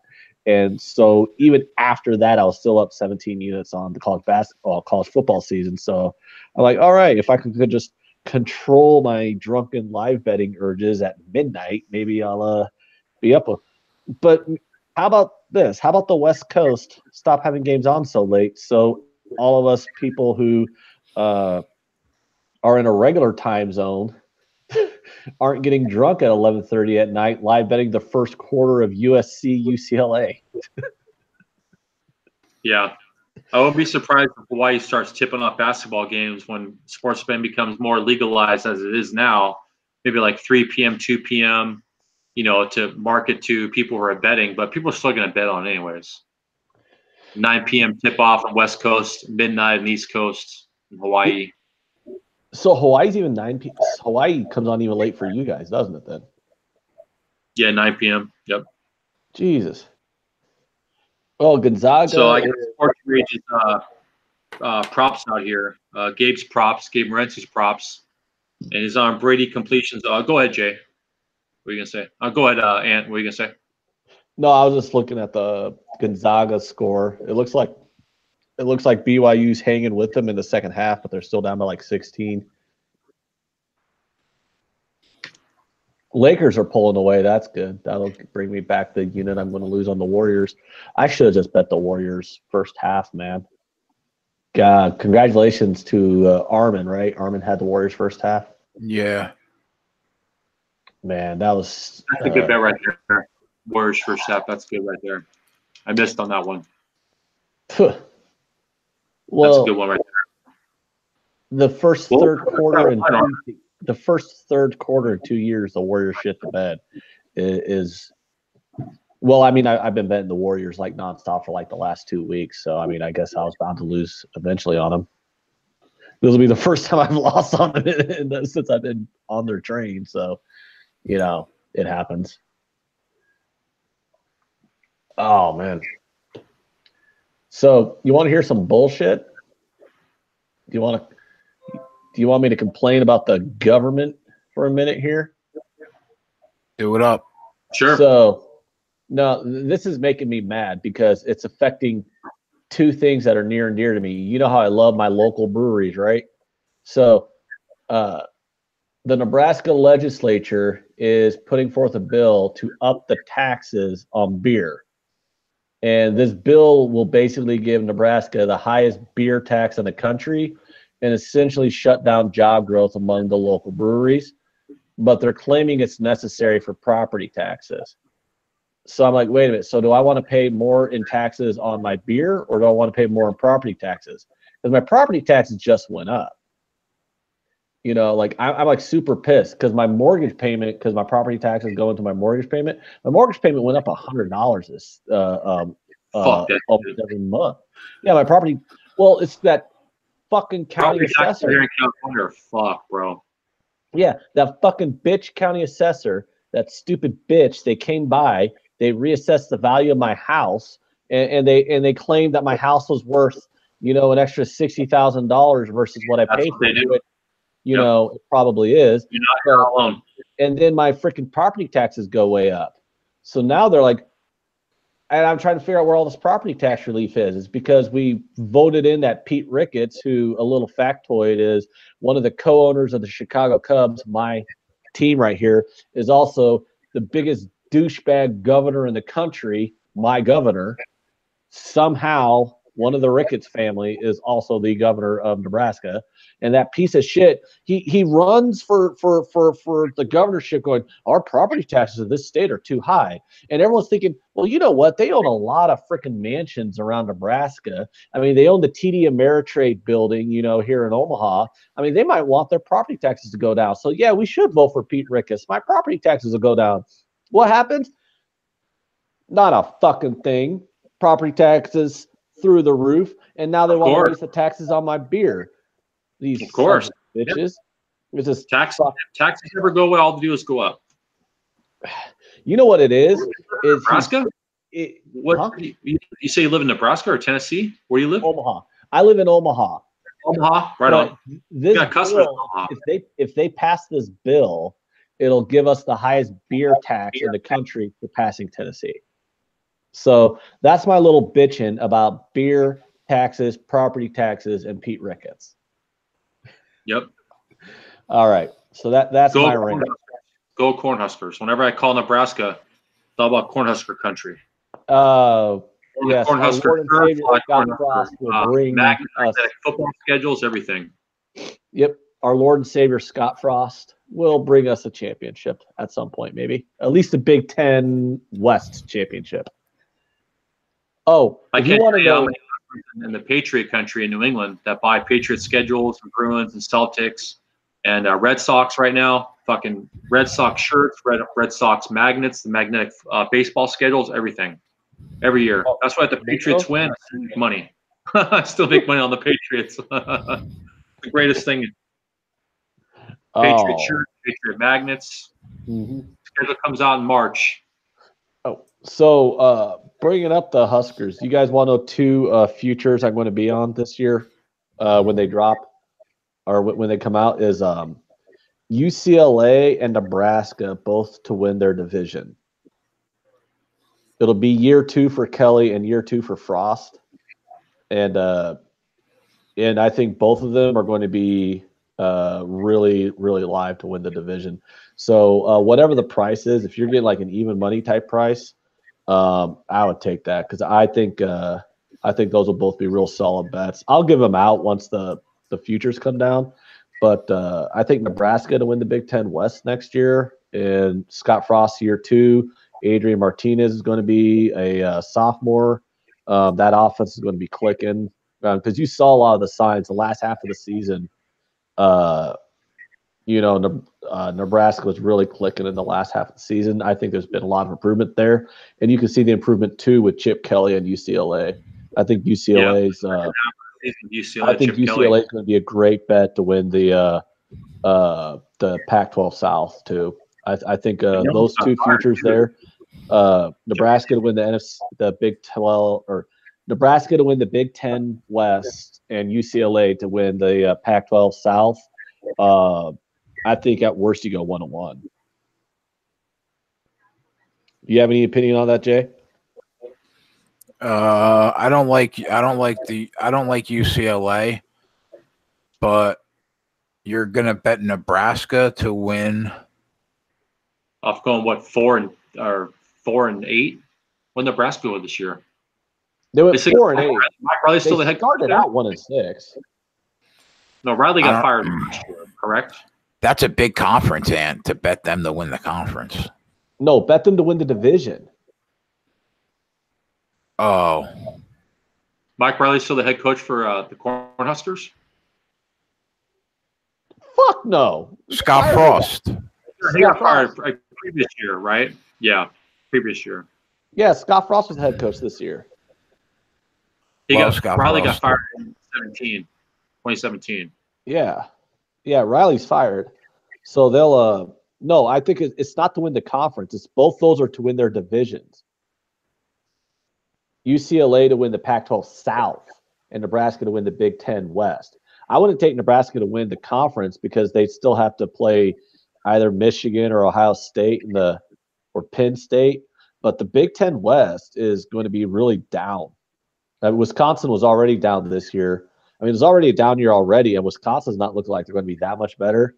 I mean, Northwestern won the division this year, and Northwestern was lost to fucking Akron. Northwestern played well though. I mean, in some spots. In spots, Northwestern played well enough against a crap division to win the division. But I mean, you're talking about Northwestern was a 3-loss conference team, and half those wins were by less than a touchdown. I mean, Northwestern wasn't that good. Nobody in the Big Ten West was good this year. So I'm saying, you got Nebraska, who's the one team that looks like they're trending up, and you got Illinois, who sucks. Northwestern, that's always just going to be average. Wisconsin, that's trending down. Iowa, that's still on the same level. I think if you can get a good price on Nebraska to win the division, that's going to be a future I'm going to be on. And I have basically kind of the same opinion with Chip Kelly as UCLA team. I think UCLA will, especially if you can get UCLA at decent plus price. I mean, who's going to? I mean, the Arizona teams aren't going to be that good. I mean, they'll be average. I mean, it'll basically be USC and then who else is it? Oh, Colorado and you got Colorado and Utah in that division too. But I think UCLA is a real good shot at winning that division next year too. I mean, Chip Kelly's the best coach in that division, so. Yeah, probably. Yeah. They came out slow, UCLA too, with Chip Kelly, and they're going to fire him mid-season. Remember the rumors? And then they won like the last 3 or 4 games at home, and it saved his job basically. Chip Kelly. They were never going to fire him mid-season. It was his first year. Like, he's got to get rid of all the old players. He's got to get his recruits in. I mean, you don't pay a guy what he was coaching bad. They're going to kick him the curb. Kelly. Mm. What was your second half record, Bruins? They improved. I think they finished like 5-7 or something like that. They did a lot better in the second half than they did in the first. The Warriors are dead. I've stopped watching that. That game's over.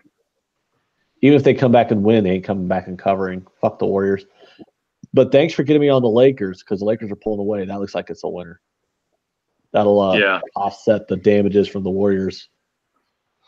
I'll probably eat some crow by the end of the season if the Warriors wind up shitting the bed a little bit more. This was a terrible game, man, by them. Oh, terrible. Yeah. Clay's not playing. Is that what it is? I didn't think I saw him, and I didn't see him playing. No. Man, Gonzaga's kicking BYU's ass. Hey, I know Gonzaga's good and all that, but how about Gonzaga getting a real conference? I mean, let's be honest. Like, is anybody else sick of Gonzaga stealing number 1 seeds because they play 18 games against Santa Clara and Pepperdine? Yeah, but they stack up. I mean, they beat Duke this year. They're just as good as any team in the country. Well, I'm not saying they're not good, but I'm saying they're getting cheap 1 seeds every year. It's like, congratulations, you played 3 tough games out of conference, and of course you got a 1 seed and made the Final Four. But it's really easy to make the Final Four if you're a 1 seed because you have the easiest path. Like, you get a free pass into the second round unless you're Virginia. So I'm just saying, it's just getting irritating that it was like Wichita State when Wichita State went undefeated and promptly lost in the second round, and Wichita State got a 1 seed. It's like, well, Wichita State played in the Missouri Valley the year after Creighton left, so the only other team in the Missouri Valley that was ever really consistently good was no longer in the Missouri Valley, and Wichita State promptly went undefeated and got a 1 seed. I'm like, okay, it was the exact same team that, I mean, I'm just saying, like, you get like these really good teams in these garbage conferences that, go 35-1 or 35-0, and everyone's like, oh, well, we have to give them a 1 seed. They're like this amazing team. And I'm like, well, who the fuck were they going to lose to with that schedule? Like, okay, I give Gonzaga credit. I'm not going to take anything away from Gonzaga being a great team, but, Duke plays in the ACC. Duke plays North Carolina 2-3 times a year. Duke plays Virginia. Duke plays North Carolina State. Duke plays Miami. Duke plays all these good teams multiple times a year, and they play out of conference tough games too. What does Gonzaga do? They have 3 tough games out of conference, but then they have, at the beginning of January, they just okay, that's check mark 18 wins by 20 points. I mean, they're not tested. And I don't think it does them any favors. Like, you ever notice, like, these really great mid-major teams that go on these great runs in the regular season? I mean, they always flame out come March Madness because it's the first time in 3 months they've been popped in the mouth. Gonzaga's going to coast to 35-point wins. Gonzaga's not going to know what adversity is. They're not going to know how to get through adversity come March because they've won every game by 35 points for 3 fucking months. Then all of a sudden, they're going to be like, oh, wait a minute, this team we're playing in the tournament, you're not Santa Clara. We can't beat you by 60. You actually fight back. I think that's true maybe in previous years, but this year they are so stacked that I think they could win it all. Oh, I think they do. Like, I'm not going to argue with you about them having the talent. Like you said, they've beaten Duke. I'm just saying it doesn't do them any favors to be prepared for the tournament when for 2 straight months before the tournament, you've had nothing but delicious cupcakes to eat. That's fair. That's fair. Yeah. Yeah. Gonzaga, that's West Coast. Yeah. Yeah. That's why I'm saying, like, I think I'm not going to argue against your point because you're right. They're a really good team, and they have made the Final Four in recent memory. I just think they need to move to a tougher conference if they're ever going to get over that hump, because they're never going to have that preparation to make a run in the tournament because they don't face any adversity, because they don't have any challenges for months on end. I think they have the best coach probably in college basketball. Yeah, to do that at a mid-major, that's crazy. You know, who is that guy? He's been for the Gonzaga for a while now. Yeah, his name's Few. Yeah, he's been there a while. Yeah, they're up by 21 now. Well, we got Lake show here. 8 minutes to go in the fourth. So he is such a good coach. Oh, the Lakers. Yeah, 6 points. 8 minutes to go. On a 3. Of course he clanks it. Dish it out. Got the rebound. Rondo's got the ball. Rajon clanks it as well. Clips get the rebound. Dude, there's 5 year, there's UCLA conference 3-9 overall. So, yeah. You can get Gonzaga right now minus 20.5. They are 7 minutes into this fourth quarter, and they have a combined 14 points. The Sixers and the Warriors. Yeah. Fucking A. I'm sure Justin's going to be laughing his ass off because he's like, eat that crow, Anthony. Because I argue with him about the Warriors because, you know, he's like, well, maybe Justin might be a little bit right. Maybe I might have jumped the gun there on the Warriors bandwagon. Yeah. The Warriors. The Warriors did. With the Sixers coming in, too, I mean, you think they'd step up and play well, but fuck. I'm at 11. I mean, it's that third quarter. Literally, they've outscored every quarter. They beat the piss out of the Sixers in every single quarter, except for the fact they got outscored by 18 in the third. Yeah, 42-26 in the third quarter. Sixers 42 points, Warriors 26 points in the third quarter. Yep. Yeah. The Warriors won every quarter, but that third quarter just. And just like shove that pipe right up where the sun don't shine for me. Down by 7 though. Maybe go to OT here. But you're laying 7.5, so yeah. Oh well, we got the league maybe. Well, a team can outscore another team by 8 in overtime, can't they, Jay? Yeah, they can. I don't even get a fuck you for that. It happened today. Here come the Clippers. Oh, God, don't tell me that. Yeah, here come the Clippers. So what do you got for current events, Ant, for the last half hour? Current events, I had I saw Artie Lang is in jail in New York for drug possession again. Bro, did you see his nose? It exploded from coke. Yeah, how do you do that much drugs at that age? Bro, his nose, he blew it out, like literally. Yeah, I saw that. That's insane. Like, I don't blame him for liking drugs. I mean, they can be fun, but there's got to be a point in your life when you stop doing them, or stop doing them regularly at least. I don't know.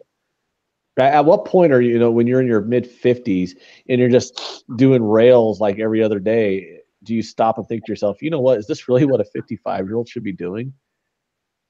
Was he even that old? Like, he looks old as fuck. Or is he just done so many drugs he just looks old as fuck? Oh, yeah, I think he's in his 50s, definitely. Yeah, that's what I'm saying. It's like, at what point, do you get at a certain age where you start realizing that maybe you need to stop to slow down, Yeah, so I saw that, and I just thought that was crazy. He's in rehab again. Who are you talking about? Oh, Artie Lang's in jail again for drugs.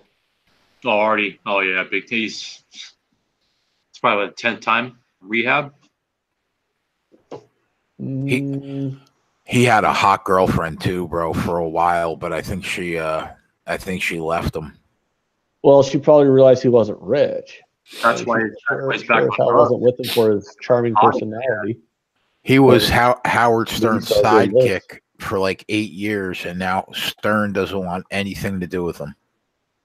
Oh, that'll do it right there. Make him go back to drugs. You know. Oh, here's another one. Did you see this? It's that one show on Fox Empire. The guy, right? Yeah, this actor got his ass kicked or something like that, and no one knows what the hell happened. Yeah, it's a hate crime. I don't know if he's gay in real life, but he plays a gay kid. I think he might be gay also. They think it's a hate crime. Is that what it? Well, I've never seen Empire. All I know is, I mean, I know that the show exists, but I just saw like the news that like the actor from Empire, like, didn't he have like a noose around his neck or something, and he's got the shit beat out of him? Yeah, here it is. It's Jussie Smollett's family speaking out. The Empire Star family broke their silence on Thursday, 2 days after he had been the target of a homophobic and racist attack in Chicago. Well, congratulations, Chicago. Way to be progressive. In the early hours of Tuesday morning, our beloved son and brother, Jussie, was the victim of violent and unprovoked attack. We want to be clear, this was a racial and homophobic hate crime. So I guess he is gay. Jussie has told the police everything from the very beginning. His story has never changed, and we are hopeful, blah, blah, blah, blah, blah, blah. Thoughts and prayers. Be with us. Make no mistake. This was a hate crime. Blah, blah, blah, blah, blah. Yeah, so, yeah, that's some fucked up shit. Yeah, really fucked up. Chicago's fucked up, as we all know. Chicago's highest crime rate and deaths, you know, per capita next to New York City and then Los Angeles. So Chicago's like murder central. Yeah, it's way beyond New York now. New York cleaned its act up. It's the lowest murders in New York in like 60 years, I think. Did you say earlier you could get Gonzaga at minus 20.5? Yeah. Did you take it? No. They're about to win this game by 30, dude. They're up by like 28. Yeah, I know. They smash. They smash. What else do we have here? Oh, report on the Bryce Harper sweepstakes is down to 4 teams. He's going to see San Diego tomorrow. Yeah, I saw that. San Diego. Oh, here's a headline. An abortion case provides an unexpected test for the Supreme Court. We're not touching that one. Federal court again blocked San Francisco warning on soda ads. What's going on there in California, dude? San Francisco banned soda ads? I got to click on this. What's this story about? I started drinking soda, diet soda, regular soda. Fucking, regular soda's got 30 grams of sugar. Diet soda, that saccharin, where the fuck they put in that regular diet soda. I kick soda to the curb. Yeah, almost. You know what soda tastes like? It tastes like freedom. Yeah. So what's this say? A federal appeals court on Thursday blocked for a second time a San Francisco law requiring health warnings on advertisements for soda and other sugary drinks, in a victory for beverage and retail groups that sued to block the ordinance. Like, why would you sue to block the ordinance? Like, the health warnings are probably very valid. The law violates constitutionally protected commercial speech, the Ninth U.S. Circuit Court of Appeals said in a unanimous ruling. Well, if that liberal ass court fucking said the law was not good, then damn, they must have really gone out of their way to be libtards on that one. The judges granted a preliminary injunction that prevents the ordinance from taking effect and kicked the case back to the lower court. The required warnings offend plaintiffs' First Amendment rights by chilling protected speech, the judges wrote. How is the First Amendment violated by having a health warning on a soda? Chris, how much time's left in that Laker game? That's California for you. 5:55 to go in the fourth. Up by 4. Lakes up by 4. Woo! Sweating it out. I needed to win by 3. Yep. Yeah, I needed to win by 3. Minus 1.5, and I got full game minus. Okay. I don't mean to like second half -1.5, full game -1.5. I don't mean to take up too much time with this story. It's all good. It's just a fucked up fucking state. I don't mean to take up too much time with the story. I'm just confused as to I'm just confused as to how having a health warning is a violation of the soda producers' First Amendment free speech rights.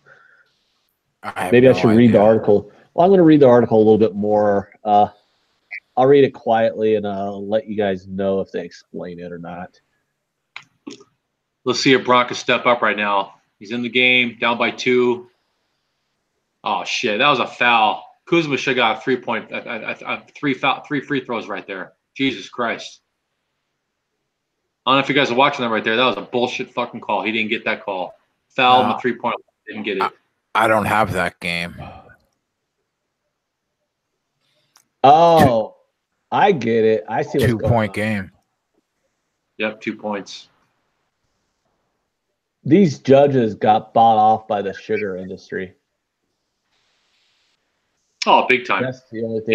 That's the only thing I could explain. These judges have to be corrupt. Yeah, lobbyists run this fucking country. Big pharma, alcohol, tobacco, sugar, fucking anything that's made money the past 30, 40 years in this country.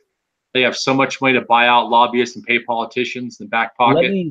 Let me read you this this paragraph in this article, dude, and you tell me if this doesn't reek of bullshit and that these judges got paid off. The court found that San Francisco's warning that drinking sweet drinks can lead to obesity and other diseases was not based on established fact.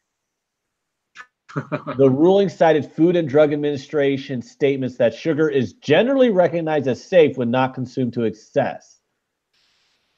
So, soft drinks and sugary drinks not leading to obesity and other diseases based off of being obese is not established fact, according to these judges. What fucking world are these guys living in?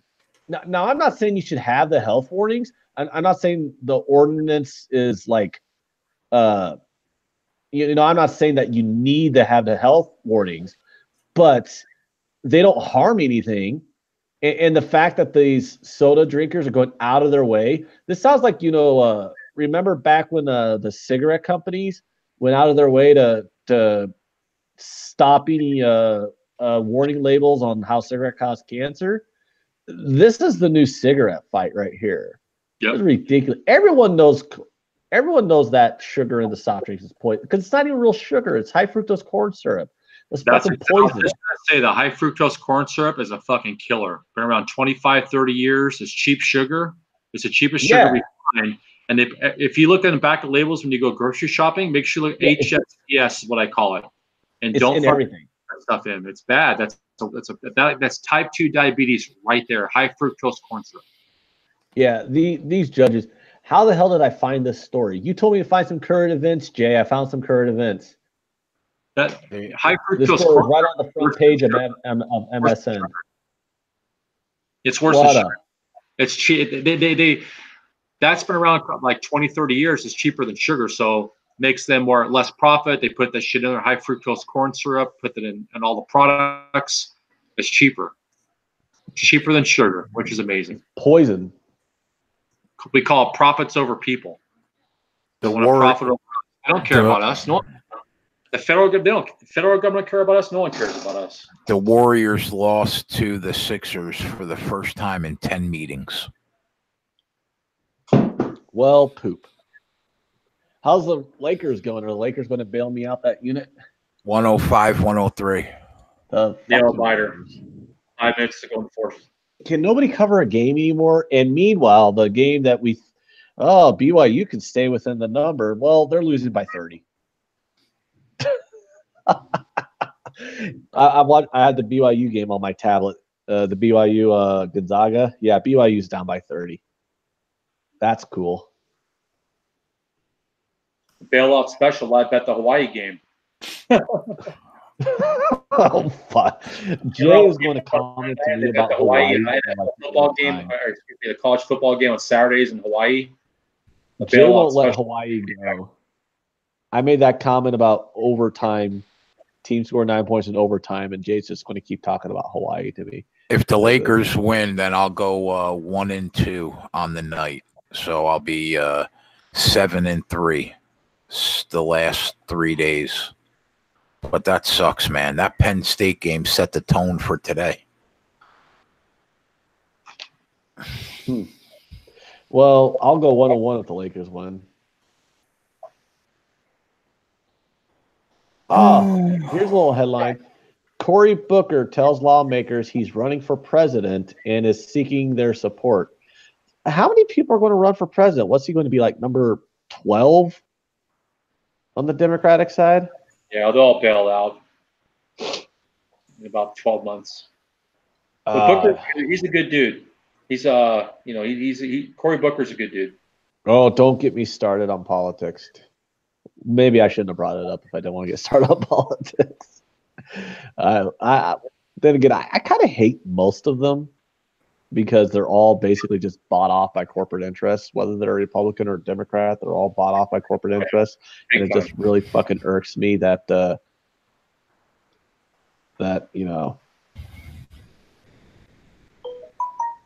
How much time left? How much time left in that game? 4:21 to go, up by 4. LeBron had a nice shot at the basket, missed it. Now he's got the ball back again here. LeBron, when you're back now, you got to play help. Now I missed another basket. LeBron missed 2 baskets in the past minute. Not a clutch player as usual, LeBron James. I don't understand why he doesn't drive to the basket every play. He gets the foul call every time he drives. Who, LeBron? Yeah. Of course he does. To Kyle Kuzma, he's been playing well the whole year. Just drive, and go to the free throw line. Hey, How about this story real quick before we get too involved in this Lakers game or the end of this Lakers game? Any surprise that a federal judge has denied the lawsuit from New Orleans Saints fans over the NFC Championship game? No. Did you see that? The lawsuit filed on behalf of Saints fans and season ticket holders demanding damages. The case to be handled at state level and for Roger Goodell to be forced to replay the end of the game. The district court judge issued a ruling on Thursday basically saying, go fuck yourselves. You guys are ridiculous. Yeah. That lawyer in Louisiana, he came out firing. He got his word out on Twitter. Did they really think that they could force the NFL to replay the end of that game? It's cool. The commissioner on a really bad call. But it's never happened in the NFL. They're not going to read. They're not going to fucking. Yeah, okay, we get it. You guys got fucked, but you're not being very good sports about this. It's like, okay. And when he did the interview on Monday, his shirt, he had a collared shirt on. Underneath the shirt, he had the Roger Goodell clown shirt. The Roger Goodell clown shirt. You could see the pattern on the top of it, and then everyone matched it up on Twitter. And he was wearing he put on a polo shirt over his clown shirt, the Roger Goodell clown shirt. Terrible. Final score: Gonzaga 93, BYU 63.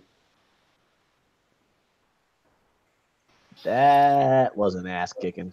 Chris, remember, whatever you're doing right now to make us not have an echo, that's what you have to do right from the door tomorrow.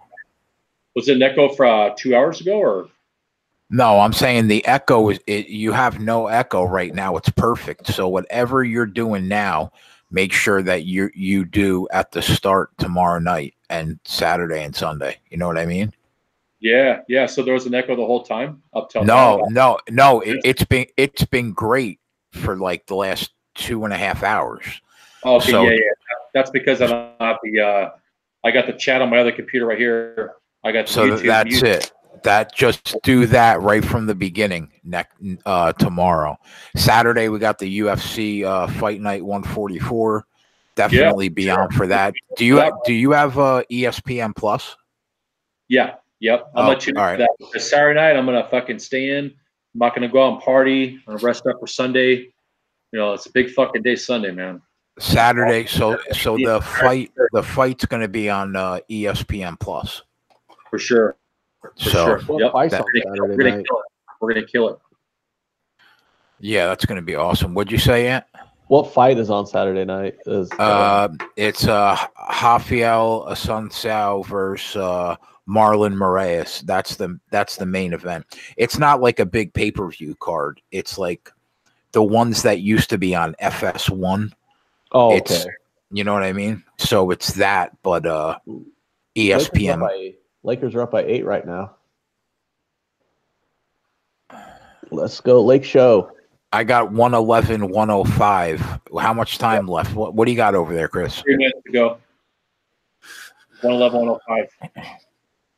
Bron's in the game. Fucking, he's missed a couple shots. He's got to make a 3 or 2 here. Step it up here. Don't pass the ball. Make a 20 fucking shot.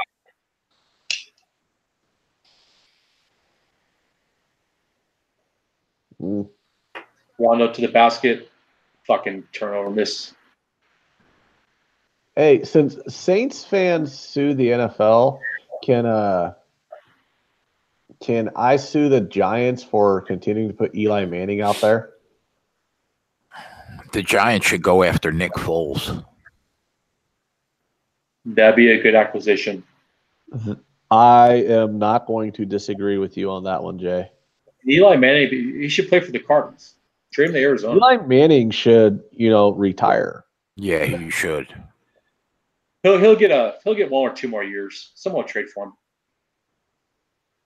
Yeah. He did play decent in the second half, like last 4 or 5 games. All right. When you got Barkley in the backfield, who, by the way, won the Rookie of the Year. Of course, you got Odell and Sterling Shepard. Man. And they got talent. They need to drop the quarterback. Hey, so after tonight, how long before they start just dropping Gonzaga minus 25, 26 on these conference games? It's pretty much been like that the whole year. Well, BYU is one of the best teams in their No, they were 21-point favorites against Santa Clara, and they beat them by 60. They would be 20-point favorites if they were home tonight, but they were on the road, so they gave them a little respect. Gonzaga didn't give me respect. They beat it by 30. No, the book. Yeah. When does the book just not stop, or when does the book start disrespecting every Gonzaga opponent, just like line every single game from here on out at like 27? How much time's left, Chris?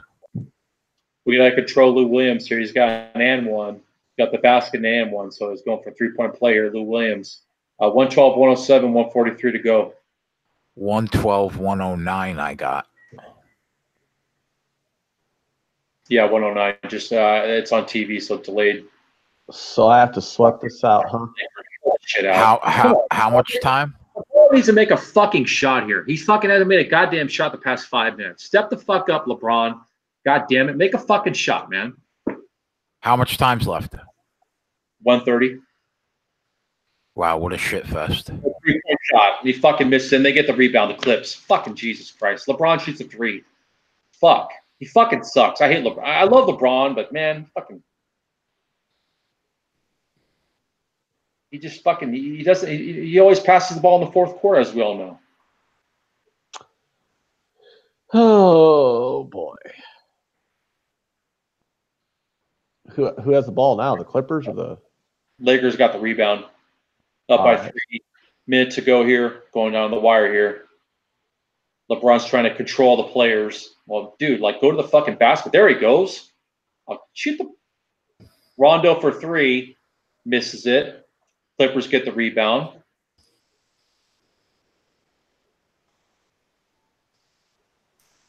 Fuck. Jeez, it's tied up. 112 apiece. 35 minutes to go. Timeout. Fucking LeBron goes to the basket, dishes out to Rondo. Rondo shoots a 3, misses it, of course. Clips get the rebound, shoot a 3, and tie it up. Well, we can always get a 3 at the buzzer to cover. Yeah. What a shit fest. Scored a point in the past 7 minutes. He's been on the fucking court. Incredible. fucking terrible. He doesn't want to play for the Lakers really hard. He wants, get AD in there next year and, maybe get someone else in there. He's about next year. He's not about this year. So do you agree with Charles Barkley that they should block the trade if that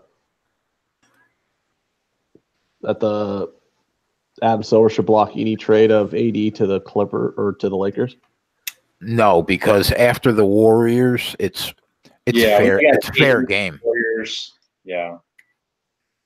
Like, didn't the Warriors basically cheat to get Boogie Cousins?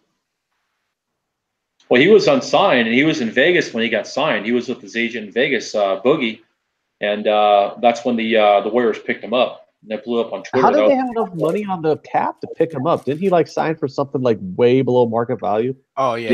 He signed for peanuts, bro. Literally. Yep. Did he sign for peanuts just to steal a ring? Yes. Yeah, he wants that. He got $20 million anywhere else.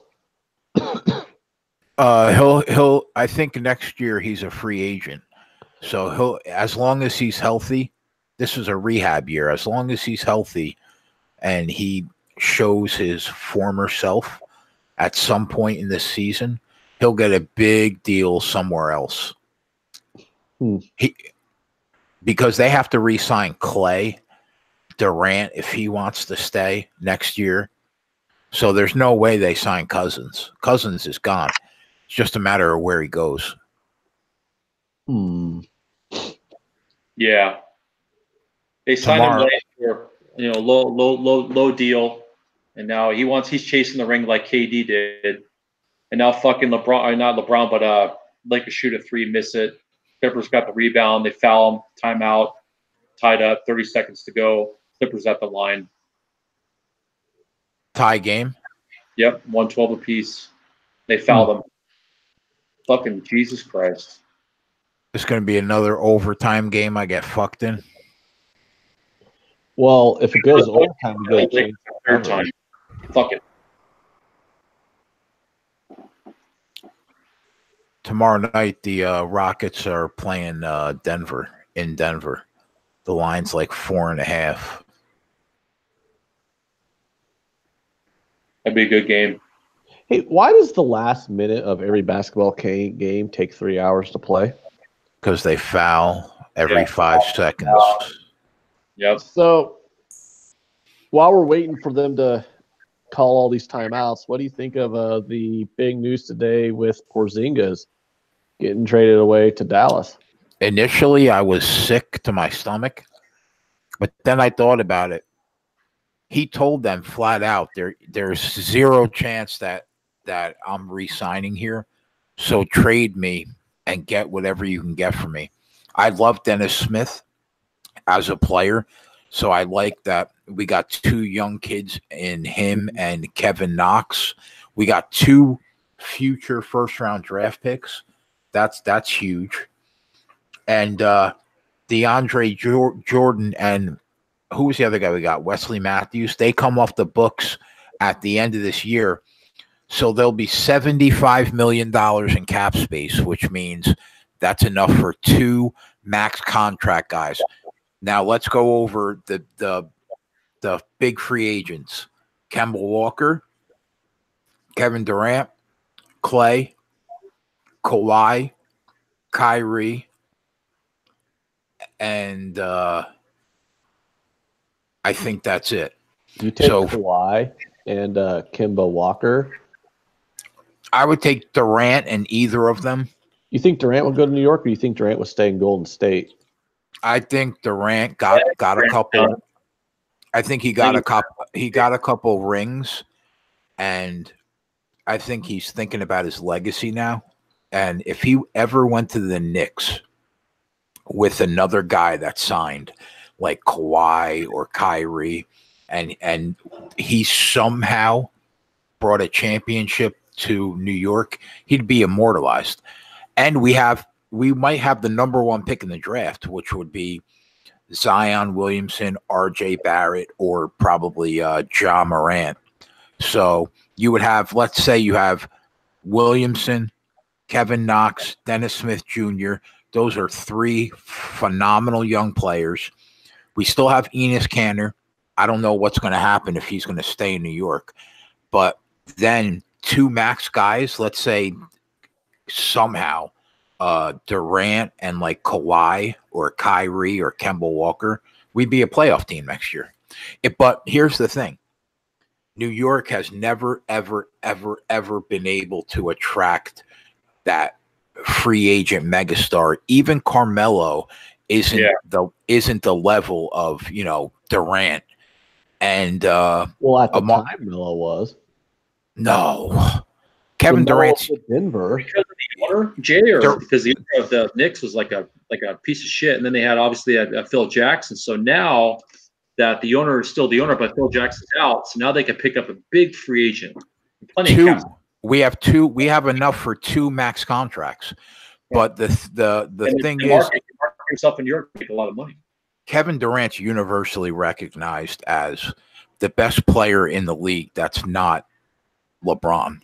So the day LeBron actually shows his age and starts like sliding down, we would have the best player in basketball. And if we could somehow get Kawhi Leonard or Kyrie, then we have a real team. But the thing is, Carmelo is going to be a Hall of Fame player because of offense, but he never plays defense. We paid too much for him, and Amari Stoudemire broke down. He was way past his prime, so we've never had like a legit top 5 player in the league. But we have the worst owner in professional sports, James Dolan. He's a shit show. So I have no confidence in the fact that we could sign 2 max guys. That's the problem. Dolan? Yeah, he terrible. We got 3.4 seconds to go, tied up 112 apiece. LeBron goes to the basket, and it was a fucking turnover. Now they're going to review it. If it was out of bounds or don't we want it to be a turnover so we get overtime? I mean, we have a better chance of covering if it goes to overtime. Yeah. Yep. Does everyone need them to win by 3? I just need them to win the game, period. Yeah, I got my second half. I got second half, which is dead. Tied up 112 apiece. LeBron goes to the basket, and they're going to review it. So, because I got them -1.5 second half, which basically has them basically -2.5 on the game. Yeah, it's not gonna get there. Fucking 3.5 seconds to go. Now they're gonna review it. It's going to the basket. What are they reviewing? That he's potentially going to go to the free throw line? Out of bounds. The ball got knocked out of bounds. They're trying to figure out Clipper or Laker ball out of bounds. Who is it? What do you think? They're still reviewing it. It looks like it's Lakers ball. It looks like Clippers knocked out LeBron's hand. Clipper players, so it looks like it's going to be Laker ball. I'm going to review here. Here's the replay here. Let's see here. Oh, that's got to be fucking Laker ball. Jesus Christ. All right, Armin, take it easy, bro. We'll see you over the weekend.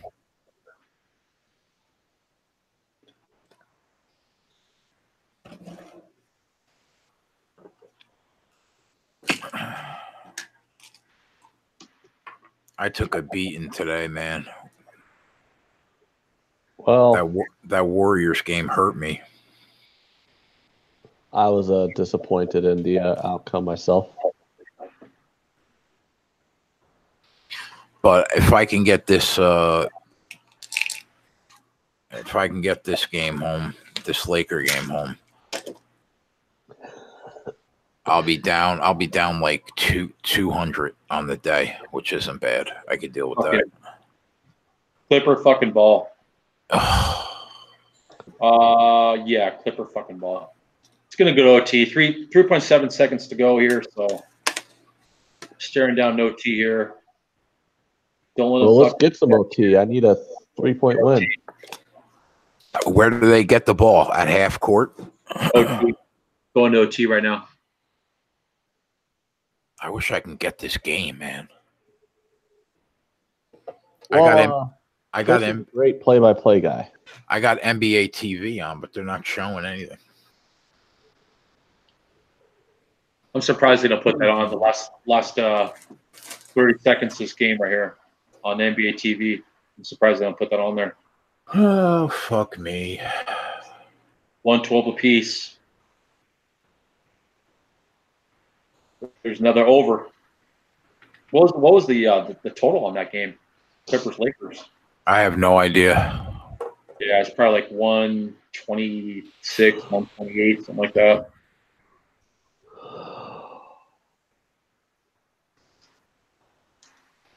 There goes a fucking second goddamn half. I was talking to my sister.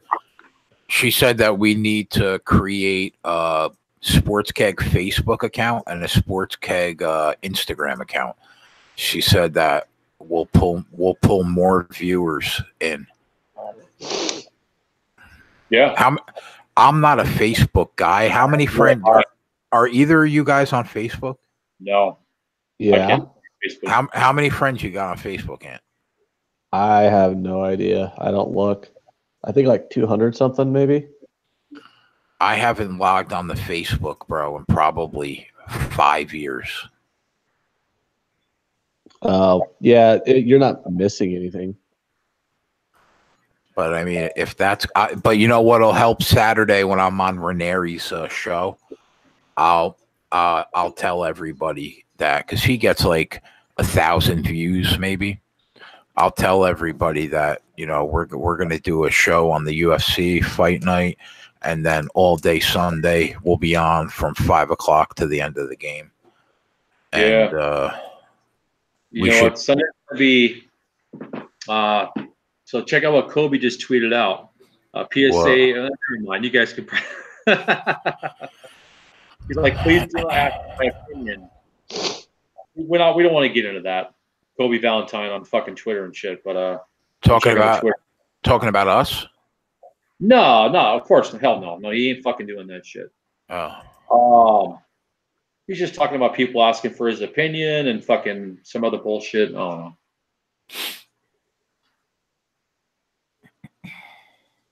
So OT Lakers live bet pass or it's gonna be minus 130, probably minus 120, I would say. Let me check and see. I'm taking a guess on that. Why is Michigan only laying 3.5 to Iowa on the road tomorrow? That line seems off, no? Let's look at Iowa.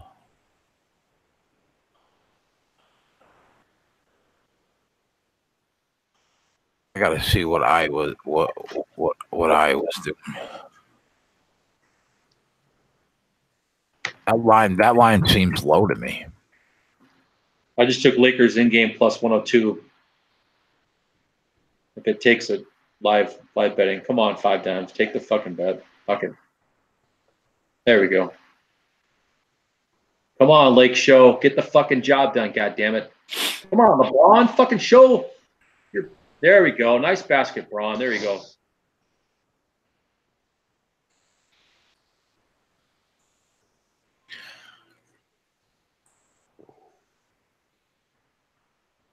Nice rebound. There we go. Michigan's 20-1 right now. They're ranked 4th in the country. Who's ranked ahead of them? Duke, Gonzaga, and Virginia. 1, 2, 3. Gonzaga's number 2, Duke's number 3, Virginia's number 1. Iowa's 16-5. They're ranked 27th in the country. 11-2 at home. Michigan's 4-1 on the road.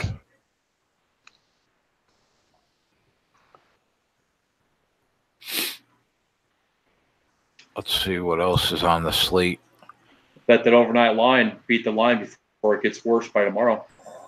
Maryland's +5 against Wisconsin.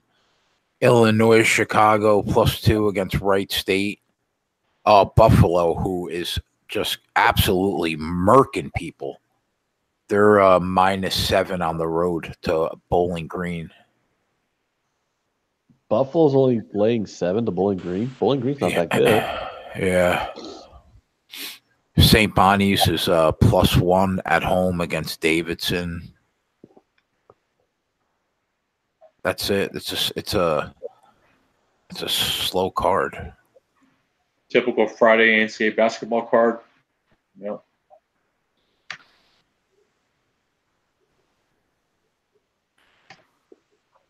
Up by 4, 2:50 to go, OT.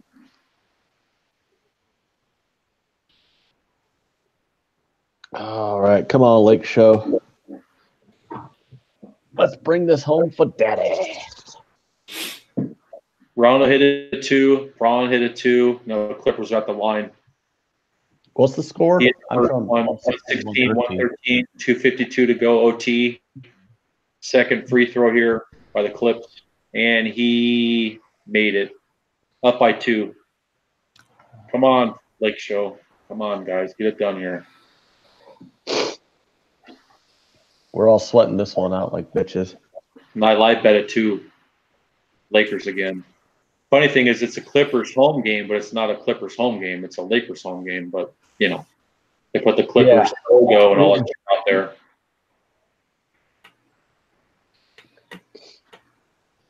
You talk about worst owners in sports, Jay. At least your team didn't have the former owner of the Clippers.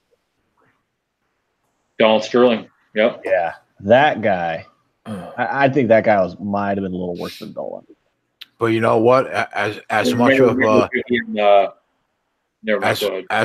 a piece of shit as he was, that team with Doc Rivers, they were making the playoffs every year, going to the second round of the playoffs. He had the worst franchise in history. Yeah, but we can't sniff 500, bro. I'm talking about for the last 5 years that he owned the team. They were solid.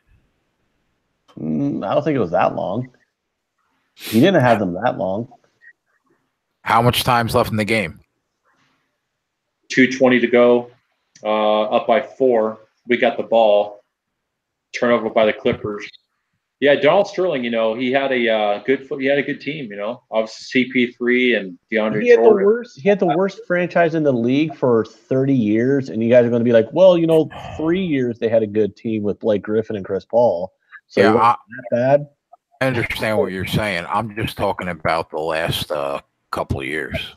Oh man, can you believe that dude from Microsoft paid like $4 billion for him? Oh.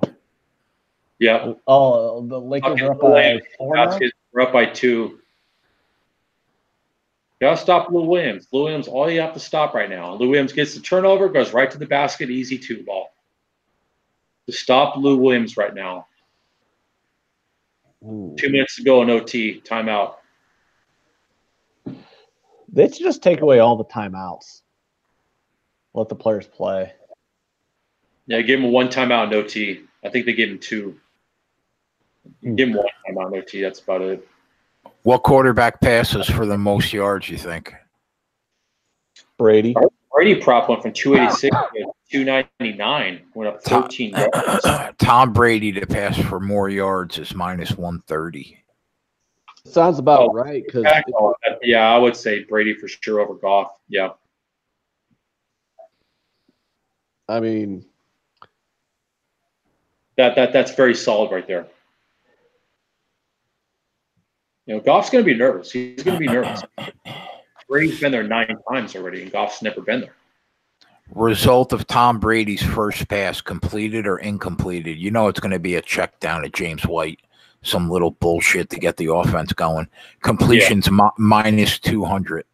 That makes sense. Would you lay that, though? That's a pass, though. Yeah, I'm not going to bet that because – No, I wouldn't lay it, but I think it's a winner. Yep. That's one of those where I'm not going to bet it, but I could see him completing the first pass. Quarterback to be sacked first. Goff or Brady. Brady's -105. I would bet him with that defensive line. That makes sense. Fuck. They can't stop Lou Williams here right now. Fuck. -105. Tied up, 118 apiece. Minute 30 to go. OT, obviously. Jesus Christ.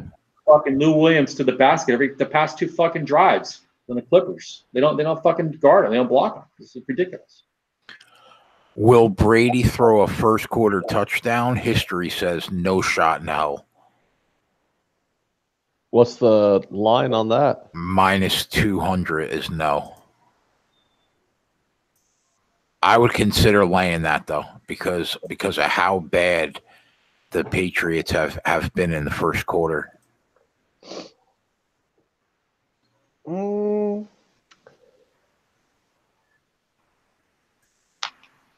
I think we could see, and I know the Patriots came out slow the past couple Super Bowls. I think we might see some points in the first quarter.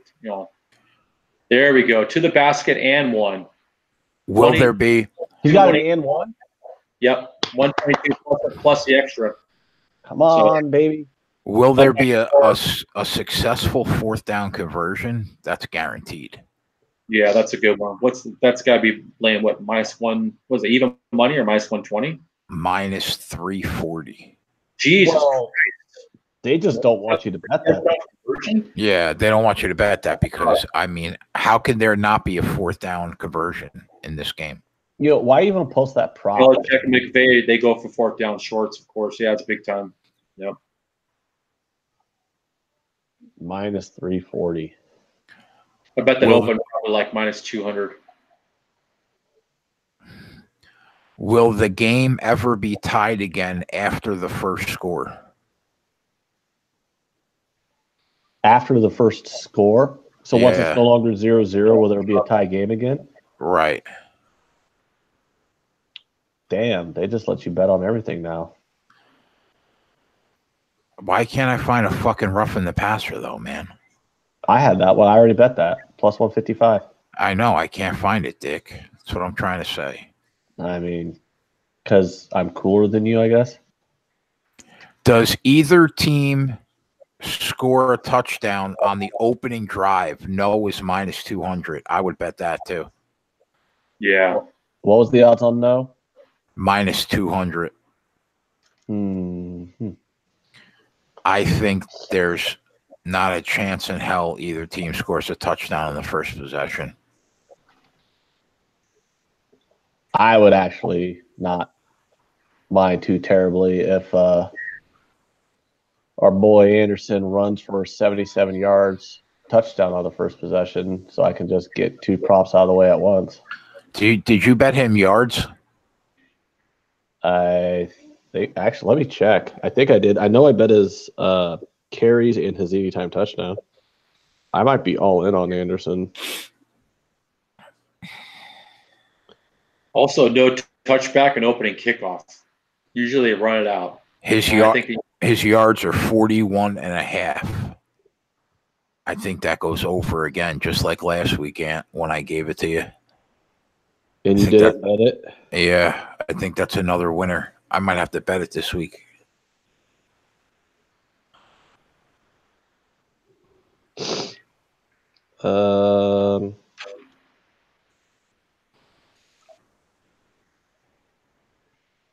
No, I don't have his yards. I have his carries over 10.5 and his anytime touchdown. James White's total receptions is set at 6. His receiving yards are 52.5. I can't find it, D. She's asking me if I took the roughing the passer penalty. I want to. I can't fucking find the prop. I took it. +155. I took it.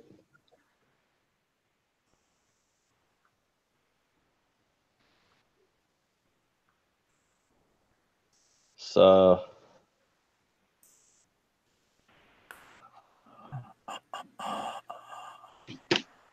yeah, like I said, if you take a look at James White's numbers from the Super Bowl last year, touchdown, really good numbers. AFC Championship games, numbers went down. I think we're going to see regression. James White have a good game in the Super Bowl here. I like him on the over some of the props. What's the score? Up by 5, 20 seconds to go. Should get a cover here. Oh, nice. Now we got a jump ball. hey, want to hear? Okay, I don't know if this is true, but tell me if this headline is not hilarious. Undercover police posing as drug buyers arrested by undercover police posing as drug dealers. That's funny. Big time entrapment there.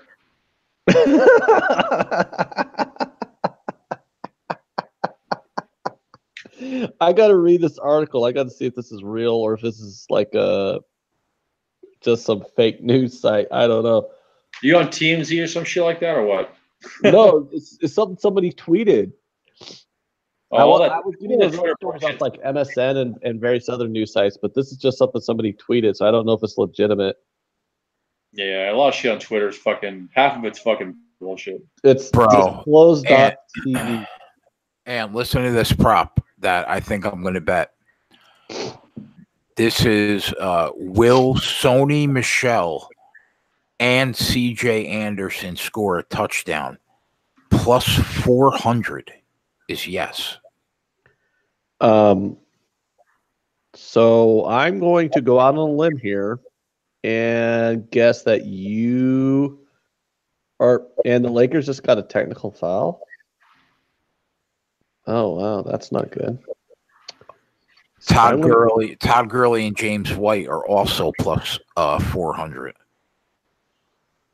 Wow. Come out, score the first touchdown? No, that will they score? Will they both score a touchdown at any point in the game?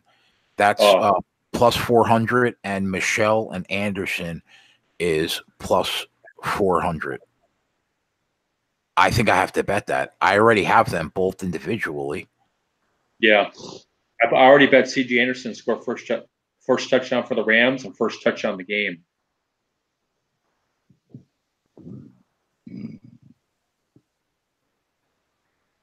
I like that. On Anderson already. What about a Rex Burkhead C.J. Anderson? I wonder if they have that. Ooh, I bet that's a juicy one. Because that's what I'm thinking. What do you think that payout? Because Rex Burkhead anytime touchdown is like plus 200. I'm looking now to see if they have it.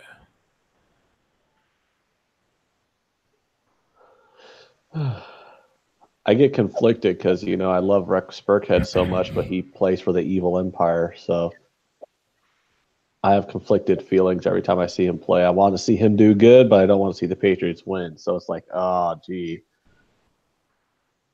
I don't think they have that, actually. They have everybody, but they don't have that combo. Do they have Rex Burkhead and Todd Gurley?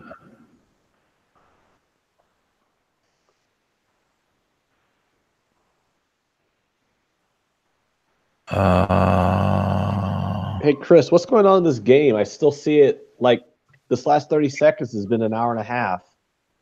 Yeah, 123, 118. We should get the cover here. Timeout. So, who has the ball, though? Who has possession? Clips got the ball up by 5, 17, 18 seconds to go. The Clippers got the ball? Yep, up by 5. Lakers up by 5, so you have the -1.5, right? Same as me. On the second half. So the second half will count, though. OT doesn't count. Yeah, it does. Oh, it does. Shit, OT counts. Mine's still alive. I forgot about that. Yeah, OT counts. Yeah. OT counts on second half lines. Fuck, I didn't know that. So as long as the Clippers win or as long as the Lakers win by 3, I win because they were up by 1 at halftime. So a 3-point win is a winner. I got them ×3. That's good then. Fuck, I thought second half was second half. I should know that by now. Shit. All right, there's a 2-point by. Now we're up by 3. 2.5 seconds to go. Should get the cover here. We got the ball. Lakers got the ball. Timeout. So they're calling a time. For the love of God. Yeah, up by 3. Why would you need to call a timeout to inbound the ball and take a foul? They're going to foul. Oh, we need to drop a play for you to pass the ball to a guy and that they're going to foul. Like, are you fucking foul the line? Take 1 or 2, 1 by 4. We got this. That's crazy. I didn't know second half in OT still That's amazing in NBA. I did not fucking know that. That's amazing. Wow. Yeah, I got live them right now. That's good. That's I'm really gonna good. I'm gonna make fun of you for that one, dude. Yeah, you should. You should. That shit. That's why I was rooting for overtime at the end of the game because I knew the Lakers weren't going to win by 3. So I'm like, guys, we want overtime because it's the only way I could cover this 3 points.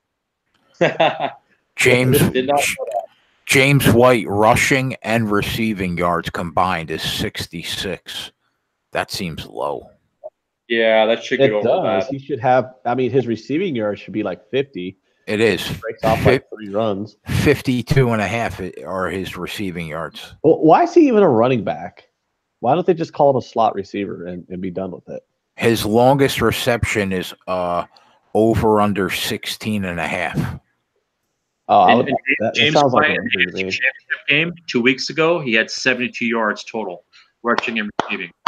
White. There we go, guys. That's a winner. We got it by the hook. 123-120. To win all 3 of them. I only lost 200 today. Well, congratulations for only losing 200. Yeah, I'll take it, bro. I've had a good 2 days, so I'll take it. All right. Woo! So James White in the AFC Championship game had 72 yards total combined rushing and receiving. So the books are on that number. I think they're going to feed him the ball. He had no touchdowns 2 weeks ago against Kansas City. James White. That's a good combined number there for White. All right. And last year in the Super Bowl, he had a touchdown. He had a really good game in the Super Bowl last year, James White. So I think they're going to go back to him with the experience that he has. I don't hate the idea of a James White anytime touchdown. I already got that circled. Yep. I'm not going to lie, though. I think I'm going to go to bed. Yeah, all right. We'll call it a night. We will be on tomorrow. We'll be back tomorrow, same bat time, same bat channel. The Sports Keg, bitch.